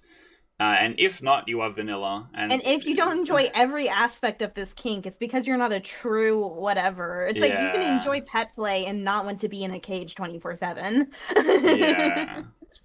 Um, So this kind of feels like a hater episode, but also kind of feels like a parasocial episode, and so it kind of yeah, makes me feel like it rates lowly. this one was a little fillery. I would put this one in C. Yeah, yeah, I agree. Next is the Shattered Minds episode. So this one is only interesting to me in retrospect because of No Mercy, but this is the first and I think only time that we've been approached or we reached out and they said yes for us to actually showcase something that hadn't come out yet as a way to promote the thing. And I played through one character's route in Shattered Minds, and it was really really interesting. Like I enjoyed how the game was presented. We got to do some silly and some fun stuff together. It had some like actually good comedy moments in it. But the main premise of it is that you are kind of mind controlling and creating a harem, which is very similar to No Mercy. And as we'll talk about in a minute, No Mercy was incredibly hated and reviled compared to this. Shattered Minds is just completely unnoticed in comparison, and so that's why I think it's really interesting now. But what did you think? This is definitely one where we both played the game. We were both the same amount of prepared. We were both very excited about it because this was, like a real review that we were contacted to do. Yeah, this one ranks really highly for me because this was a game I expected. I was like, I remember going into this and feeling a little bit bad because I was like, man, if I don't like this game, I'm gonna feel like a horrible person because this person gave us and like reached out to us and like wanted to do this and so I was really so happy that I actually enjoyed it because I've talked before about how I don't typically enjoy these like adult visual novels like AVNs because they have like that more realistic style that like Yeah, I'm always also a feels 3D so hater. uncanny. Yeah. Although, like, I am playing being a dick at the moment, and so like maybe this is gonna be like my, we've had like the RPG Maker apology tour. I might be going on like the AVN apology tour this year. But like this one, even though like I only got to play a little bit, I really enjoyed it. As someone who has like a hypno and mind control fetish, like I really enjoyed how that aspect was portrayed and how it created some interesting options for gameplay. Like this is one that I want to eventually like come back to in my own private time to actually just like play all of it because I was actually really invested in the story. I was like, I do want to find out what happens now. Yeah, your evil mirror lady actually plays really great. She's really cool, and the characters that you get to choose from that you interact with is really interesting. I explored and found some areas that were in construction at the time that showed you characters that were coming soon, and I was like, no, but she's so cute. I want her instead of my my choices. So I think definitely this actually might be a cool one to come back to once we have seen a whole bunch of updates. Once it's maybe like had its full release, we get to come back and go, look, we were here day one believers. What does it look like now? Are we still having a great time? But I think this is A tier. Yeah, no, I've also put this one in A tier. Even if it didn't get like a ton of good reception, I think we put a lot of work into this one and really enjoyed it. Yeah, I'm putting this one next to Orc Massage. I think this is kind of where it belongs. Yeah. Next is Lord Goblin. So this is another great fun kind of episode. Easy yes. Yeah. Lord Goblin is great. It gets value because like I said, I shouted it out in advance, and it's really sick to be able to go, hey, I really like this project, and then later be able to come in and talk with the creator about it. And Big Ben was kind of sick. Shout out another Aussie creator. I'm on my fucking soapbox these days because I want to spotlight as much Australian talent as possible. Because we don't live in an authoritarian hellscape, we can make pornography, and it's cool and based, and we should get appreciated for that. I was like, aren't you the guys the ones responsible for the whole No Mercy thing, though? No. That was people trying to reheat America's nachos. They got nothing to do with us. We have a whole political party which is literally like, hey, we wish Australia was like America, and we're going to do everything we can to get there, and we all hate them very much. So we don't claim them. But yeah, this one was kind of sick because I had played the game like months prior, and then I came back for new content with the same save, which was kind of sick.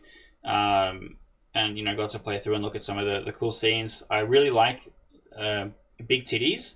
And this game has some big titties in it for sure, my lord.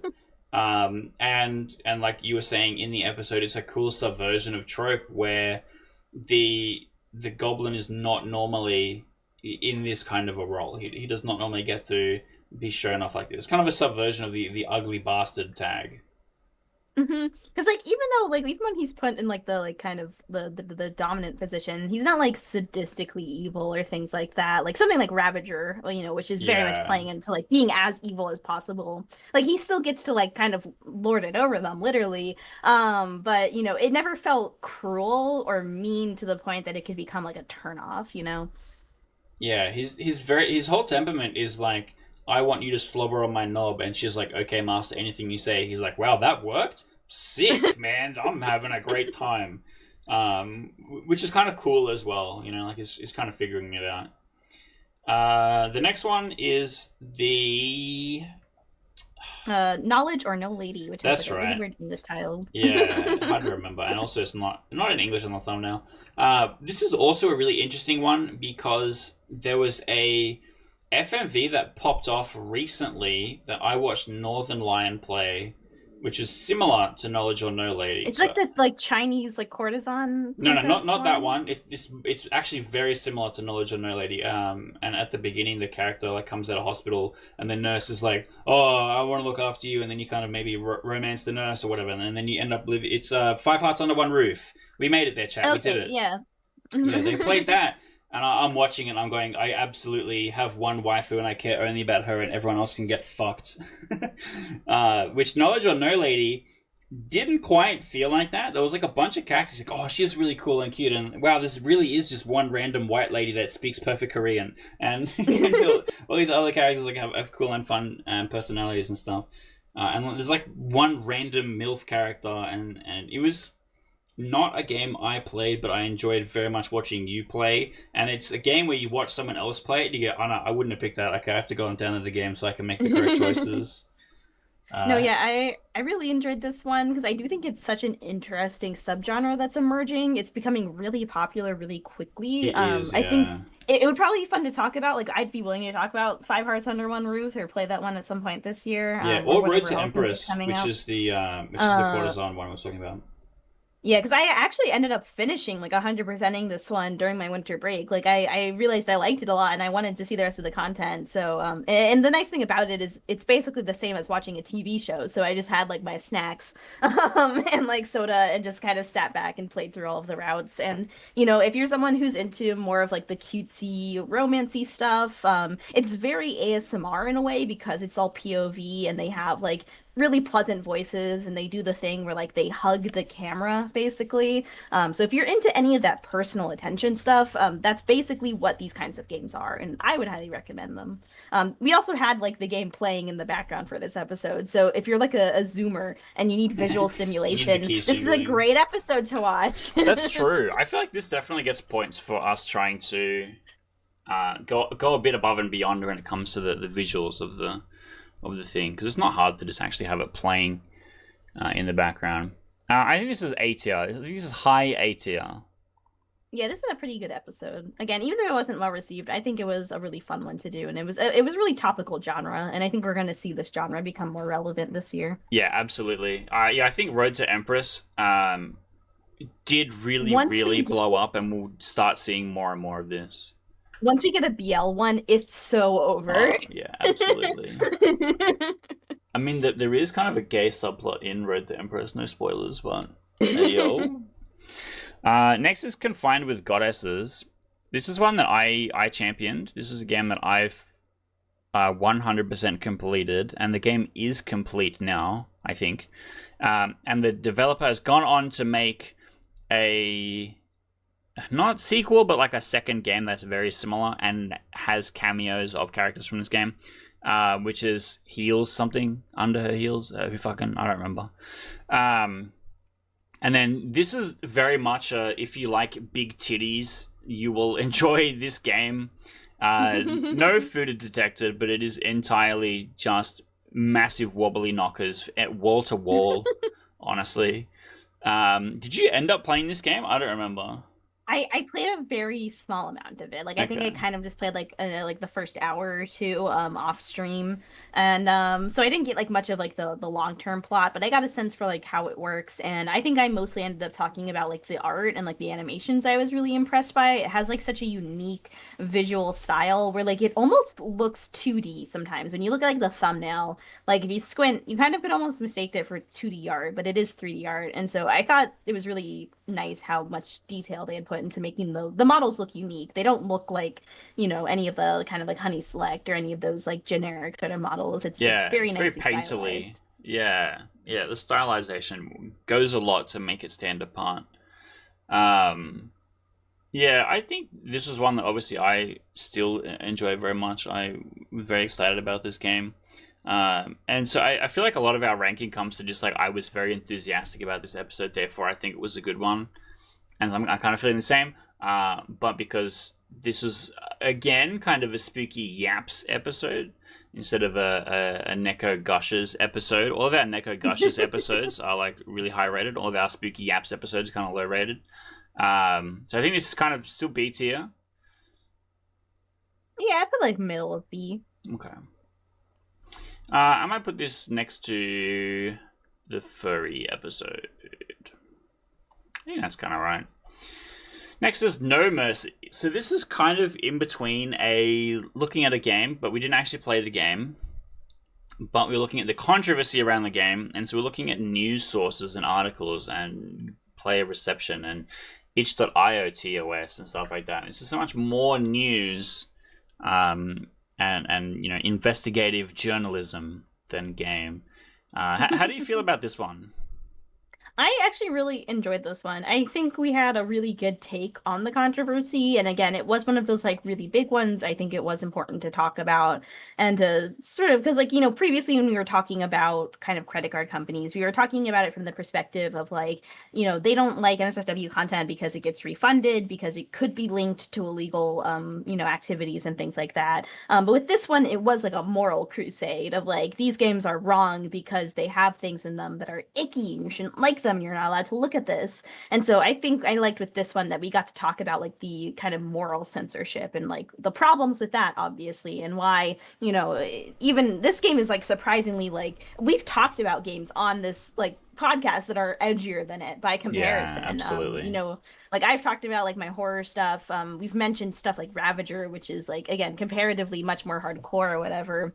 And so it was kind of I think a really good case study of like if you give censorship an inch, they will take millions of miles, and that's why, you know, Yeah. you have to, you know, even if you don't like this kink, even if you're like, you know, this makes me feel icky, this is why we kind of have to fight for those two, because it will just end up affecting every single kind of game we talk about.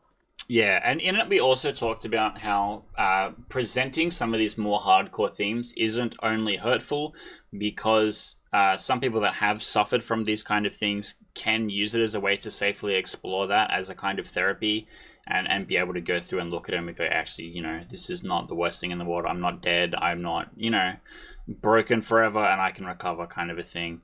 And so I think absolutely this kind of stuff should exist, and maybe there should be safety protocols that inform the player better as to what they're getting into. And, you know, age verification and stuff like that does have a place in some of these scenarios, but the way that it has been done is never actually with the end goal of those kind of safeties and protections. It's all about money. And that's kind of most of our complaints and most of our chatting on the business podcast about this kind of thing. Where do you think this one rates? I think this one kind of rates highly, honestly. I would put this one in A tier because I think we made a really solid argument, and this was something that was being talked about a lot. Yeah, in my head, both the No Mercy and the Shattered Minds episodes kind of belong together. Because like we're kind of acknowledging that Shattered Minds is like comparatively worse. Yeah, exactly, right. And we, you know, talk about that and, you know, be able to go through it. Like, one of the things that I found problematic about Shattered Minds is that there's a character who confesses to you as to being a lesbian, and you're like, no, don't worry about that. I'm going to mind control you so that you love dick now. And I'm like, that's really weird and confronting for some people. And then, you know, this is a safe space where you can be exploring that without harming actual real humans. And that's, you know, some of the same argument as to why No Mercy shouldn't have received some of the ridiculous outcry that it did. Now, look, we are at the final third, and we're an hour and a half in, so we might have to kind of speed up on some of these if we want to hit a 2-hour mark, a quadruple episode. D tier. Yeah, Run Goddess, absolutely D tier. This was me just wanting to rant about a really horrible mobile game. Academy 34 I think was pretty good because this is a great one where we get to talk about how it's kind of revived. They went back and changed everything. I would be much more happy through this one. Yeah, I would be happy about this one if we were able to get the devs on and talk to them in a future episode where we can kind of, you know, ask those questions. So if you know the people from, I think it's Young and Naughty Games, ask them to reach out. Tell them you want to see them on the podcast. This is the Bishojo Mum foreshadowing episode where we talked about how, as a content creator, she's really genius at marketing herself through all these different characters and the way that she's engaging with the discourse, and was part of the impetus to help us reach out and be like, hey, look, we talked about you on the show before. We would love to have you come and talk about the stuff that you've been working on and show off some things. But it's still very much a business episode. Where do you think this one lies? Either high B or low A. Okay. So this is kind of like a spooky yaps episode for sure. I'm going to put it with Thick Profits. I think a lot of the good spooky yaps episodes belong here. Next is the Coffin of Andy and Lele, another controversial game that probably didn't deserve it.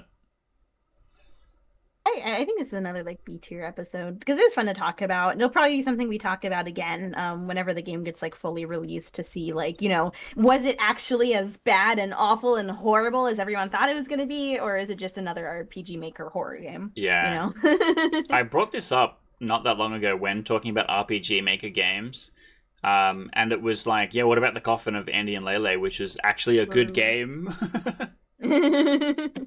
Yeah, but it's not RPG Maker porn game. It's different. Yeah, it's really different. I mean, I've always enjoyed RPG Maker horror games. You can definitely jerk it to the Coffin of Andy and Lele. There's some CGs in there that are slightly suggestive, I think. And then our next episode is the announcement about the Collective Cards project that THM Studios has put together. I released an unrelated, like a not podcast video, but yes, on the same YouTube channel, just announcing it. It didn't really show much of the actual cards or the art, but it was enough for us to get a YouTube strike. And so this is one of the 2 times that we released an episode after getting banned. And we came back and talked about the project without showing any pictures. And also at this time, on your stream was the first time I got to come and do a cameo, and we did a live pack opening. And so we got to talk about the live pack opening on the episode. So I have a hunch that if the live pack opening was in this tier list, it would rate really good, but this episode itself is a bit less exciting. Yeah, because like that's what I remember from it is I do think the live pack opening was a lot of fun, and I would put that in B tier. But I think just the discussion of it is unfortunately only C tier. It's a bit more C tier. We couldn't show anything. Yeah, this is a bit more. Hey, go and look at the news, kind of an episode. Next one is the what was it, Monster Prom? Monster Prom, yeah. Yeah, and we get to pick out some waifus from Monster Prom. This one was a different formula. I didn't get to play the game. You had played it previously and not recently, from memory. But we put up all of the characters, and I had to guess what I thought their personality was like, what kind of tropes and stuff that they were exhibiting and stuff like that, which was really fun for me. I don't know how fun that is for an audience. And we also kind of got to talk about the game and the characters and stuff like that.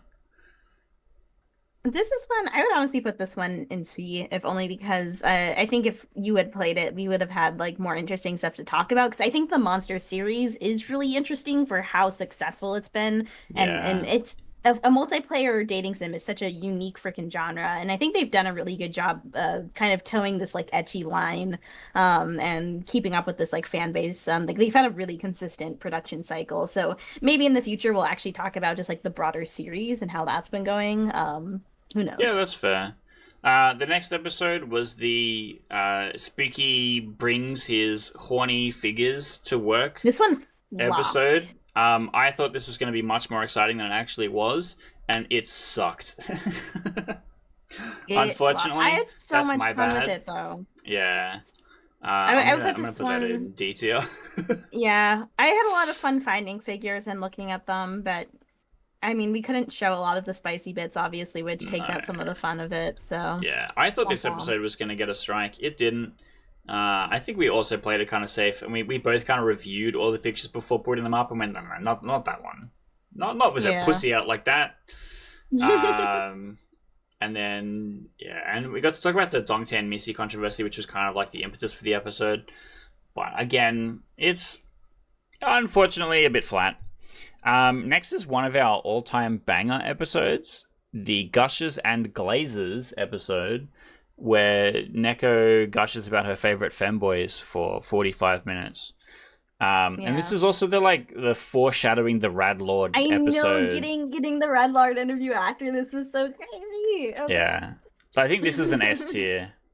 This is an S tier episode. We're probably better when we talk about things that we like, and I remember having a lot of fun just getting to again like highlight a couple of smaller games that like we probably weren't going to put out full episodes anytime soon, but we just wanted to be like, hey, here are some good things that exist.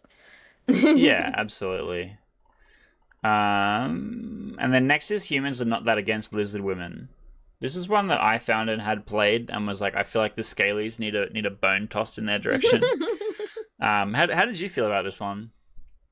Again, I was like so fixated on the fact that it was so similar in the like literal formatting of it to Furry Shades of Gay and like that series. So like that was like the most like interesting thing about it to me is that it quite literally seems like either this is a shared studio or they were literally given the code and given a thumbs up because it's like the exact same thing.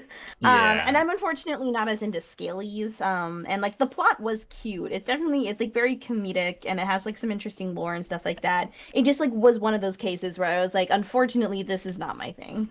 Yeah, that's fair. How do you think it rates as an episode?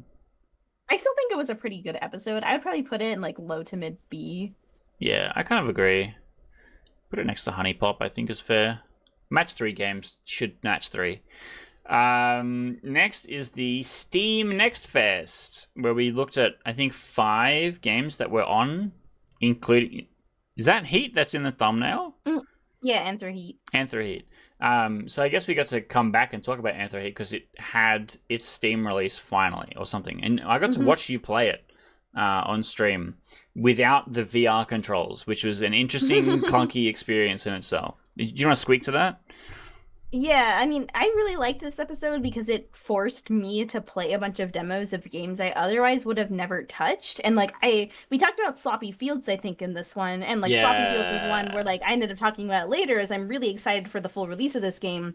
And so it made me appreciative of like all of these games and demos I otherwise probably would have been like, oh, whatever, like I'm just gonna ignore this. So and then there's something to be said about the value of things like the Next Fest or of trying a bunch of demos occasionally when you're not sure what to play next. So like this one ranks really highly for me, more so because it was fun to do that and then talk about them. Yeah, that's fair. From memory, it didn't perform super great. So I'm kind of 140, so yeah, okay, average. average. I'm kind of thinking high A, high B, low A. Yeah, I would put it in low A. I like the concept of it, and I think it's something that would be fun to do again. Yeah. I don't hate the idea of us just looking at the Steam listings and going through and picking out gems to show off. Because in the same way of us reviewing specific games, which is in itself a hey, do you want to buy this? Looking at the Steam Mm, listings and going, hey, here are some cool things is the same, hey, do you want to buy this kind of content? So I think it definitely has a place on the show, and maybe we should do more of it. Because we've only done it twice, 3 times, where we've looked at Steam and showed off stuff. yeah, I think twice. Next is Date Everything or Hate Everything. This is one that I watched you play. I was kind of lukewarm on it. So And you were excited because it had a lot of cool voice actors in it from memory. yeah, the thing with this one is I've actually finally beat Date Everything recently. Like I did like a full playthrough where I followed a guide so I could get the love endings with everybody. And so I have like such a different perspective on the game now, and I could speak so much more to like what I think this game is and isn't, and like what it did Interesting. and didn't do well. So like I would give this one a C just because like I don't think we really got to talk about the game in a way that was like helpful. We Or didn't like get we to didn't dig even deep really go enough. through too many of the characters either. So Yeah, a lot of it was just kind of introducing and looking at the character design and the different characters that exist mhm. in it. Yeah, I think that's a fair cop. And part of that is just the time restraints that we have because we're trying to do stuff while it's exciting and topical. It had kind of Yeah. just come It out. was like a 40-hour playthrough. Yeah. And it's hard to commit to that to one episode if we don't know that the episode's going to do very well. Hmm. Next is Book of Korvold. So this was a great interview, but also a Hmm. game that I enjoyed very much playing on the lead up to the interview. I haven't had a chance to go back and play it yet, but I still do want to. Um, and yeah, shout out Punching Donut for this one because Book of Korvold is just so different from everything else in visual art style. It is Hmm. kind of like they're weird puppets in the way that they move around and they're animated and stuff like that. Um, and I am used to a very stylized, fancy 2D art, and somehow this still looks very, very good, and the backgrounds are gorgeous, and the gameplay is really fun, and everything comes together. So it was really interesting to be able to, chew on his ear about some of the different ideas and stuff that they have, and what they're working on for the future. Yeah, no, I thought this interview was really fun, and this was another really cool game to check out. That like I probably would have never checked this out if I wasn't doing the podcast, and I think it's a game that definitely deserves more attention. So I'm glad we got to talk to the dev. Yeah, I think this is an S tier. Yeah, I would put this one in S. Honestly, I think a lot of our interviews just kind of end up in S tier. Whenever somebody other than us is on the show, it's a good episode. Yeah. Next is Attack of the 50-Foot VTuber, episode 69, where we got to see Big Neko. That's all of the exciting things that happened in this episode. We kind of just talked about the giantess fetish, and I don't know that it was actually that exciting.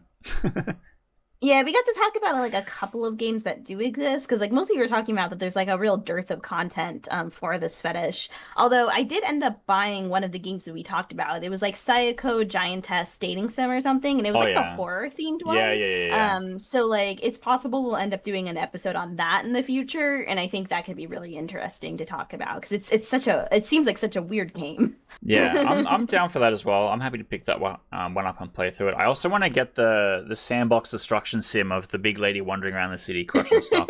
I don't think that's out yet. Still, that was what it inspired the episode originally because a trailer dropped for it.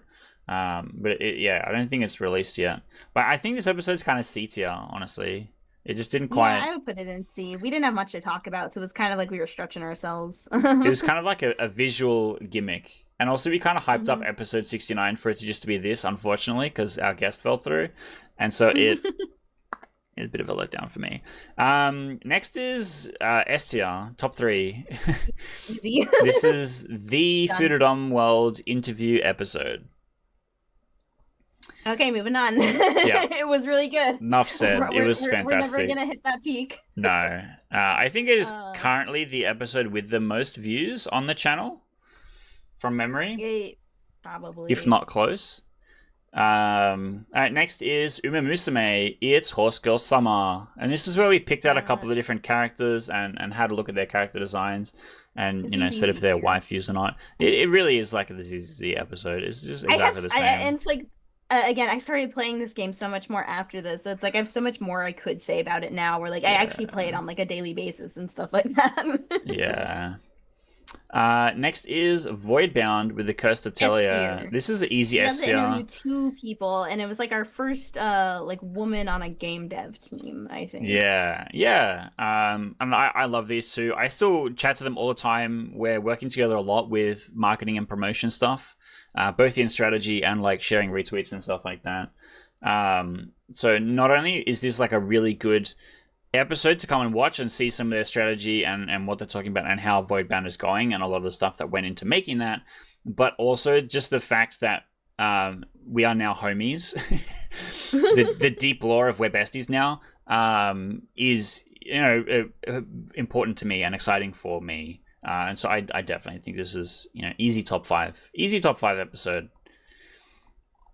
And then next is the Audie Moss interview, which is the easy other top 5. This is this one's so good. Yeah, this is like number 1 or number 2. Like I would say this is tied with Bishoujo Mom. Like lock in. This one is not moving. I think Maruyu was such a cool dev to talk to. Absolutely. Like it was such a surprising grab for someone who had English as their second language and was also in a weird time zone and also does like furry stuff. And like we don't talk about furries much, and so I don't know what they think of our channel. This was like his 4 a.m. or something when we recorded this, right? And he was so eloquent for speaking in a second language at 4 a.m. or whatever, and talking about how, like, you know, the way he uses sex in games is so unique, and like no one is doing it like him, and I'm so glad we got to highlight him because I think his games deserve more love. Like, if you haven't played any of them, go buy at least one. Audimos was actually a lot of fun. Audimos is great. It's a great afternoon, or like just like something you'll play for a couple of hours and have a good time with. Yeah, and one day we'll learn how to say his name correctly. All right, yeah, absolutely top episode. And then up next we have the Guna War against MasterCard. This is the I think August episode where we talk about the July delisting of everything on itch.io. Again, big news episode. Again, not super exciting. And unfortunately, Lex Sartorius like went through and did a way better deep dive into like legislation and all of that kind of stuff, like before we even uploaded this. So it was kind of like, we need to talk about this because it affects us firsthand. Let's talk about our firsthand account. But if you actually want to learn about like the real shit of it, go and watch this other video, which is not great from a presentation perspective.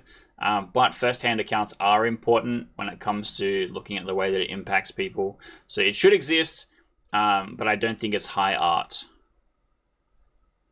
Yeah, I think a lot of these like kind of like yapping about, you know, censorship videos go in the same area where it's important, but like we're not doing it in the most in-depth way. No. We're giving you the kind of the very quick and dirty version of it. Yeah. I might put it on the other side of these two. Put it next to My Femboy Roommate. I think the other one is slightly better. Yeah. Next is the Feet episode. You want to put this in S tier, don't you? Actually, I'm so surprised this one has 250 views. Because I don't remember liking this episode. Yeah. This one is one that had an impressive visual presentation compared to some of our other videos, because I set up a classroom background with a TV on it, and on the TV I created a GIF that loops different feet media from video games and anime. And so, look, it has the key jingling if you want to look at feet on screen the whole time. And we just kind of talked about the feet kink and some games that had come out recently that were using feet as a way to sexualize their characters without breaching SFW content. And ZZZ is a big offender of this. And so is Withering Waves, which is the character in the thumbnail, I believe. But overall, not really that exciting of an episode, other than those things. I put this right with the Giantess episode. Yeah. The 2 episodes about Neko liking feet are in C tier. Next is the Critical Bliss episode. So this is an episode that makes me really, really sad because this was fucking sick and it has like 40 views to date or something. Have you got the exact number in front of you? I'll get it. Greatly underappreciated. Well, it's gone up a little bit. It has 232 now. Oh, okay. Yeah, it did basically no numbers on release, and so I got to watch it just kind of sit there and do nothing. Also, the only canonical use of the N-word in the entire podcast happens in this episode. Uncensored, blessed be, just for you. Neko, I can't believe you just really slipped that one out on us. No, but this one's really great. I really do.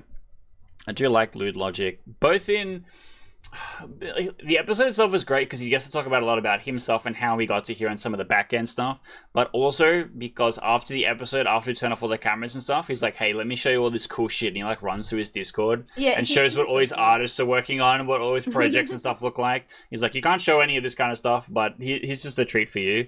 So here's the homie. He's definitely popping off, and there's a lot of Critical Bliss games in this list, like Love Sucks, like Orc Massage, and a bunch of others that we haven't played and maybe we should come and play. And he's kind of the GOAT.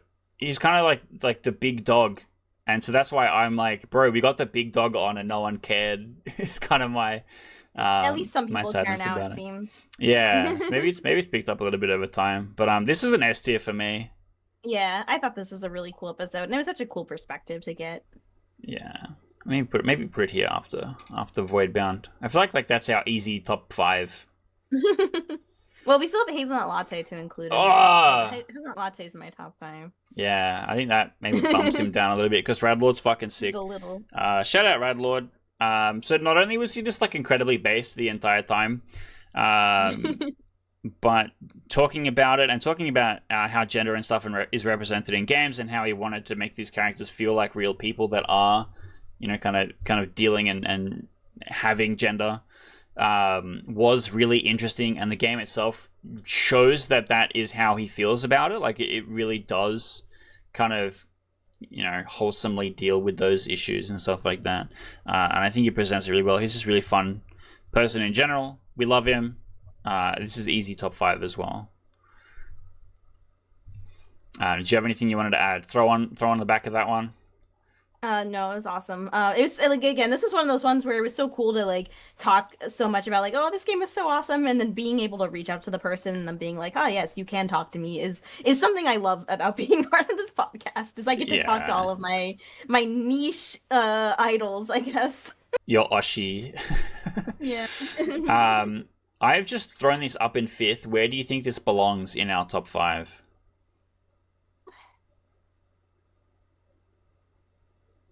It's slightly above Voidbound, if only just because I really liked the conversation we had about like gender, and like that was really cool to get perspective on like how they incorporated LGBT themes. Yeah, I'm happy with this. Yeah. Okay, next is an easy D tier episode. Yeah, this episode was bad. Yeah, we talked about the Omegaverse. We didn't mention Wednesday or Enid at all, despite them being in the thumbnail, and that was the thing that inspired the episode. D tier, moving on. This is the Rule 34 game that we played. It was fun for us. I don't know how fun it is for an episode. We got a strike for having to change the thumbnail because I used Shackles of Elswyn art in it, and you can see I've now got Sleeve Shock art in it. But it didn't affect the channel health, so base, still CT.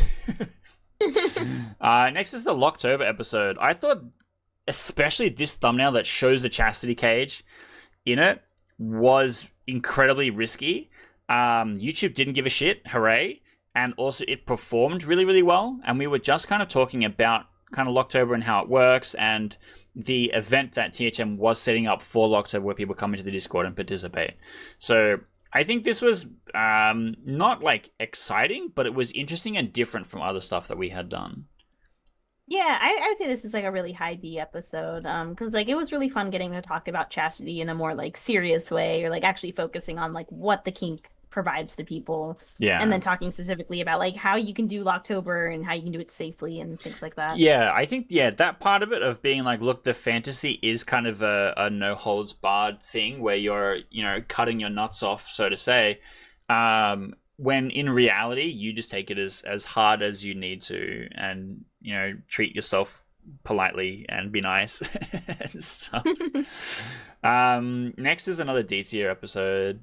Yeah. So this was just kind of like a goofy news thing that we just kind of elaborated on in a way that I don't think ended up being very interesting. Yeah, we were ranting, but it's this anything we say there is already extremely outdated, Yeah. just because of all the changes, and we have much better episodes actually, like talking down like the femboy roommate or the next one, the Yep, Fudo Femboy Fuda House, House, which is the depression episode because Femboy Fuda House was like #1 on Steam, and the game just sucks nuts. It has so many Steam reviews on it, which is like, oh my god, I nut, best game ever, and then like a real review, which is like, here's all the problems with it. The translation is horrible. The minigames are broken, blah, blah, blah. And you're like, why is this top 1 on Steam? It just really feels scummy where the dev team and the publisher is just using every single possible trick in the book that they can to fool the algorithm into promoting this game as much as possible. And it looks just good enough in the graphic design on the outset that people are clicking on it and checking it out. Which is kind of frustrating, but that is the kind of competition that we have. I've just kind of put it in high B tier. I think it's our best AI rant kind of episode, honestly. Yeah, and because of the fact that the game was so popular, I think Yeah. it was important to get that one out, just so hopefully if we saved one person, it was worth it. Yeah. Because, once you come, you can't put it back in. Next is Born to Breed. So this was part 3 of the RFH Games trilogy, I guess. Where I think I played the demo and you played the full version. Is that right? Yeah, I played most of it, but I did not finish it. Okay. And in the demo, you're limited to which characters actually show up and you get to spend time with. And the ones that, from looking at the list, were my favorites weren't in the demo, which is a little bit disappointed about. But I was also curious in looking at a demo versus full version, because how much content really should you show in that kind of thing? And so I think it is kind of interesting from that, but it does unfortunately mean that I don't get to go in as much depth about the game. And so maybe the episode suffered a little bit because of that. How did you feel about this one? Yeah, I wish we had more to say about it because it is actually like a really good visual novel. I was especially impressed with it being fully voice acted, but I feel like it's because like I hadn't fully played it and you had only played the demo. It's like we were both kind of missing the fuller picture. So it's one where it's like, again, if we had more time, we probably would have done like a better job pitching it and reviewing it. Yeah, I think this is kind of middle B. Yeah. Maybe around here somewhere. Next is the Marcy Mallard interview. From memory, this was not very tuned into. Obviously, Marcy and I have a great relationship. We're working on the Grand Buttex Hotel all the time. Marcy also came and did some of the JOI content for Shackles of Elswyn and was the final writer for Cufflinks and Cages. So we've worked together quite a lot. And I've been wanting to get them on the show for a while so that, people can see that Marcy exists. And some of the good work they're doing, we can kind of talk about it. But I feel like it felt flat, or people didn't really care, or whatever. From memory, the views weren't very high. Unfortunately, it's like where the writers are severely underappreciated unless they're doing some other aspect of a given game. I really enjoyed this interview. Like I personally got a lot out of it. We had a lot of fun. And it's very funny now because I occasionally see some of Marcy's posts when I'm scrolling through like my various Reddit subreddits, and so those are on like my personal account, and I always leave little positive comments. That's so cute. Hell yeah! This one's A tier for me. This is like a please go and watch this episode because it was good and you slept on it. Cool episode. If you ever wanted to learn more about like caption writers and people who write for visual novels, this was the most fun. Yeah, and this one goes. I especially love talking about the fact that like Marcy like doesn't even enjoy most of the kinks that they end up writing for, and Yeah. talking about like we ended up talking about like horror and sex and stuff like that. And so like I think it was one of those that was a lot of fun for us. Every now and again, and especially after Locktober, we had some rewards where you got to pick a kink to get put into a game. Where I was just like, all right, Marcy, you've got to fucking figure out how this is sexy. I'm so glad that I do not. And so that's a certain torturous joy I get to inflict upon Marcy in my day-to-day life. Next one is That Time You Killed Me, or whatever. That's what it's called, right? And kill me every time. You kill me every time. I knew this one was gonna flop. This one was a pure like I need to talk about this game, otherwise I'm gonna explode. Yeah. So I accept that I have too much passion for this game that nobody else in the universe will ever share. But hey, I got to curse at least 76 people or whatever with knowledge of this game. So ha ha ha. So true. Where do you think this one belongs? I put this one on low C because I put a lot of effort into reviewing this game. Unfortunately, no one cares but me. Yeah.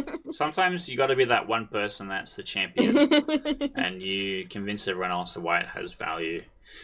Okay, next one is Love Sucks Night 2, which we both agreed was a lot better than the first one. Yeah. Where's the first one? The first one's over here. So I think this one is actually in A. I think I'll kind of put it around. Yeah. Kind of top of A, honestly. Yeah, I feel like the second time we were going at it, we had so much more that we could draw from. And there was so much, like, more to say. Really, just more to say. And I had a lot more fun with the second part. How the second part improved on the first part while still keeping like the core elements. Yeah, exactly. Yeah, I'm happy with that in top of A. Next is What Did Neko Get Up to This Weekend? D tier, moving on. D. Yeah, I don't even remember what I talked about. This was you going to the, talking about conventions and stuff that you went to, and stuff like that. It's you know, absolutely filler. But we listen to women here on this podcast. Next is Hot Cat Girls in Your Area. This is where we talked about dating apps. This is also D tier. I kind of championed this episode because I wanted to talk about stuff like Grindr and Hinge and some of the safety precautions and stuff that you need to be having with that. And it kind of obviously no one cared. That's fine. Next is the Combos and Doodles interview. This is S tier. Yes. This is another like really cool one, whereas like I've gotten off to this person's art so many times, and being able to talk to them was like, oh my gosh, you're a person. Yeah, absolutely. Cool person. I mean, I'm the same. I've been following Combos and Doodles for ages. The gold bikini and the femboy link is just so iconic that I was just really excited to get them on. Once I saw that they had started streaming on gameplay of stuff, I'm like, you already have a VTuber model, you already kind of know what's going on. Please come on the show and talk to us about dinosaurs and Nintendo games. So yeah, I think that's also a huge get. But again, like you said, it's kind of hard to talk to people in your life and be like, yo, Combos and Doodles fucking came on my podcast, that's sick. Everyone's gonna be like, I don't know what any of those words mean. What are you talking about? Next is the No Nut November profile. I think this is also kind of low C, kind of fillery. Yeah. Above the like tier list, because I think we at least had some like interesting stuff to say about it. Yeah, but yeah, I think it's one of the less exciting episodes. Now, contrastingly, the Cuck NTR episode, which was requested as a topic by a Locktober winner, and it did not perform super good. This is the only episode where people have messaged me on Discord and said, I fucking love that. I'm so happy that you came and talked about this. It's such a big deal to me. And then I'm looking at it going, 15 people watched this video and 3 of them messaged me. I think we had like a really good discussion about NTR where like even if you are someone who hates NTR, I think you would honestly get something out of watching this. Like maybe it'll help you to cope because you'll understand why people like it. Well, yeah, we had a really nuanced take on it. We talked about a lot of different angles and stuff from which it's approached, and we talked about maybe why people hate it so much and why it is also kind of hard to include in games. I think this is one of our best Let's Talk About a Topic episodes for sure. So I've just put it in low S tier. Yeah, I would accept that. Next is how to get your start in lewd tubing. This is like episode 10 or something, somehow in our last 10 episodes. D. Yeah, we can put it next to how to get your start in making lewd games. They're kind of companions together. Next is the Femtasio takedown. This is one of the games that I spent more hours playing than I really should have. And it's just so fucking bad. It's so hard to enjoy, honestly. It was just like we were just kind of repeating a lot of our talking points from previous ones. Yeah. Yeah, it's just such a nothing. Next is one of my favorite episodes. And it just did not perform very well. Understandable. Have a nice day. It's the same thing as the waifu, where it was about us having fun. Yeah. Fuck everybody else. In the last couple of days, in the lead up to this episode going live, I have made shorts of this video and put them up. So I'm curious to see if the shorts do much better, where we're just talking about one of the reviews at a time versus the actual episode. And then maybe people come back and look at the episode because of the shorts. So I don't know. You heard it here first. Maybe this will turn out to be a good episode, but we had fun when it happened and no one really gave a shit. So we're going to put it in. We're going to put it in C. Next is Suckham Brewery. Awesome. S tier. Easy S tier. Where would you like this in S tier? Is it going to break our top 7? This one is really high for me personally because of the fact that I like Suckham Brewery. You were championing it for so long. I know. So I put it next to Radlord and Voidbound. Yeah, I think that's a good spot. And I think the other reason I really like it, and this didn't even happen on the recording, but like afterwards when we were talking to the person, it's been my dream because they write also like other stuff like non-erotically, and they're like, I've always wanted to be interviewed, and like that was kind of like a sign to myself that like I've accomplished something, and I'm really glad that I got to do this. And I was just like, what? Yeah, it was such a cute moment. Yeah. Hey, it still counts. And it was really cool. It was a good episode. Yeah. I was like, oh, that's why the writing's good. It's like you actually know stuff. That's true. And it's the apology tour for the RPG Maker game as well. I feel like this one absolutely gets a pass. It's so different from the other ones. But also, Harem in Another World is... That one was also really cool. Yeah, country number 2 in the apology tour, I guess. The world tour. This is also a great game. The art is absolutely phenomenal. I didn't get to play it as much as I would like to, but they sent over a Google Drive which had all of the art and animations in it. And I discovered that there was some waifus that I didn't even get to see because they're just in some side content many hours in. And doing stuff like that gets us to have an appreciation for like the amount of content in a project, but also see all the different characters and stuff like that. So we can kind of punch a little bit beyond the time that we could have spent playing the game. And so I think Harem in Another World is a good episode, except I accidentally uploaded the unedited version. So it's just fully raw. Maybe the audio is less good. None of the logos and stuff pop up in it. I don't know how I fucked it up so bad. I only realized much later. But other than that, I think this is also an S tier episode. No, yeah, this interview was also very fun. I'd be happy to talk with them again based on like, once they start working on whatever comes after. Yeah, absolutely. Yeah, absolutely. Well, they only just recently had their, what was it, Steam release? Yeah, there's 1.0, so they're 1.0. Like pretty done, I think, with Harem in Another World. Yeah. So if you think, I think Mia is her name, the character on the thumbnail. Mm-hmm. This picture that we took for the thumbnail, fun fact, is actually a crop of her giving a tit job. So if you think she's cute and you would like to see her knockers out and wobbling around, you should go and check out Harem in Another World. And then the next one was the awards show for 2025. I think we actually put good effort into this, and I think it actually into this one. presented too much. really well. I think this is like best of B, honestly. I would low A. We put a lot of work into it. Yeah, we can put this in low A. Yeah, and it's something that we might bring back every year and start doing it as like a regular thing. We get to look back and go, well, what did the podcast showcast? What was good? What was, stuff that we really enjoyed and got to show off, and then kind of works out. Now we're up to our last 5 weeks of uploads. which is the interview with Infidelisoft. This was one that we got in contact with them, and we were like trying to make it happen for a little while because it was over the Christmas break. It was like really hard to find time with the different time zones and stuff like that. And I had played building our Future like way beforehand, and that's where I was kind of onto their case and wanted to get them on. But that's like only a tiny fraction of their catalog. It's just the one that's like most appealing to my audience, I think. Yeah. And so it was really cool to have them on and like kind of have a follow-up, because we had kind of just done a hey, let's talk about everything about NTR, and then we got to get a NTR dev's first-hand perspective about all that kind of stuff. So I think it had good value also. Yeah, no, I put this one in S. I think it was really interesting to get to talk about what they're doing with NTR.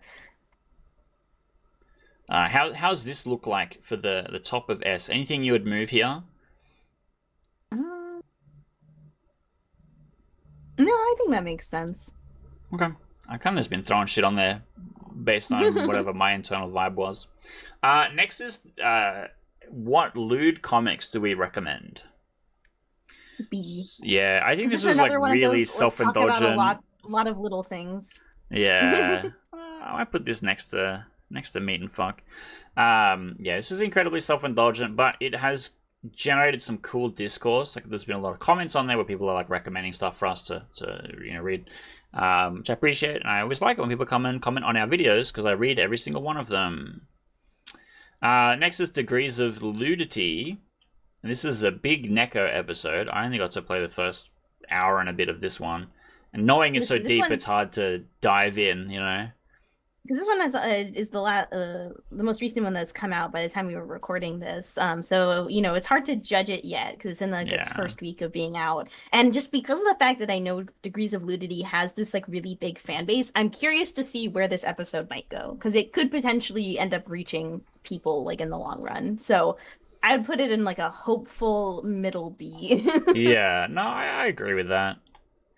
And then these next two episodes aren't live right now, and that gives you an idea of how far in advance we record all of our stuff. The first one is, did our games make you come? I did a survey, and I posted on Discord, and Twitter, and on the Patreon, asking people a whole bunch of different questions about THM games and how we're doing, and then I went through all the feedback and maybe what those things mean in this episode.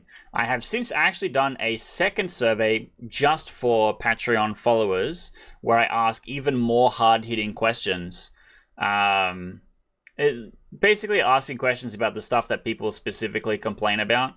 But my personal favorite two questions of that second survey is, how do you feel about the writing in Grand Butt Sex Hotel, which Marcy has been doing, and how do you feel about the writing in Shackles of Elswyn, which I have been doing? And everybody rated Shackles of Elswyn above Grand Butt Sex Hotel.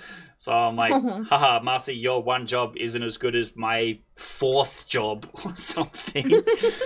But yeah, in this original survey, everything had kind of a range between stuff, with the exception of the music. Everyone unanimously agreed that the music was the best part that I have done, which is crazy, considering it's a porn game that's unrelated to the background music.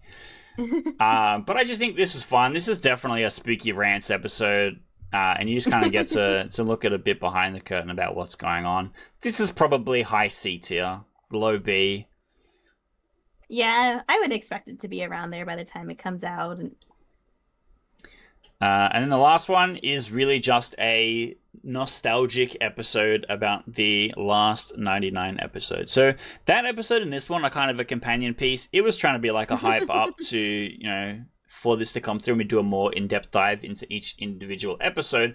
But we wanted to talk about how we had been doing going back and recording 100 episodes. We talk about, you know, how we're kind of surprised that it made it this far, some of the changes that have made over time, and maybe some ideas we have about the future. This is really just if you've been enjoying the show, it's worth going and watching this episode. Yeah, I imagine this one will kind of be in a similar place of either like high C, low B. Yeah, I'll put it at the bottom of B. And then this is our final tier list. Really, none of this is surprising. All of the filler stuff kind of ends up in C and D, and sometimes you kind of have to do filler stuff because we don't have time, or oftentimes we'll double up on a recording. where on the same day we'll record a few things in advance just in case something comes up or someone's on holidays or someone is sick. We have a little bit in the tank so that, if something goes wrong, we're not missing a week. And sometimes that means those things will be filler episodes, and that's kind of where the Let's Talk About a Kink ones tend to come up.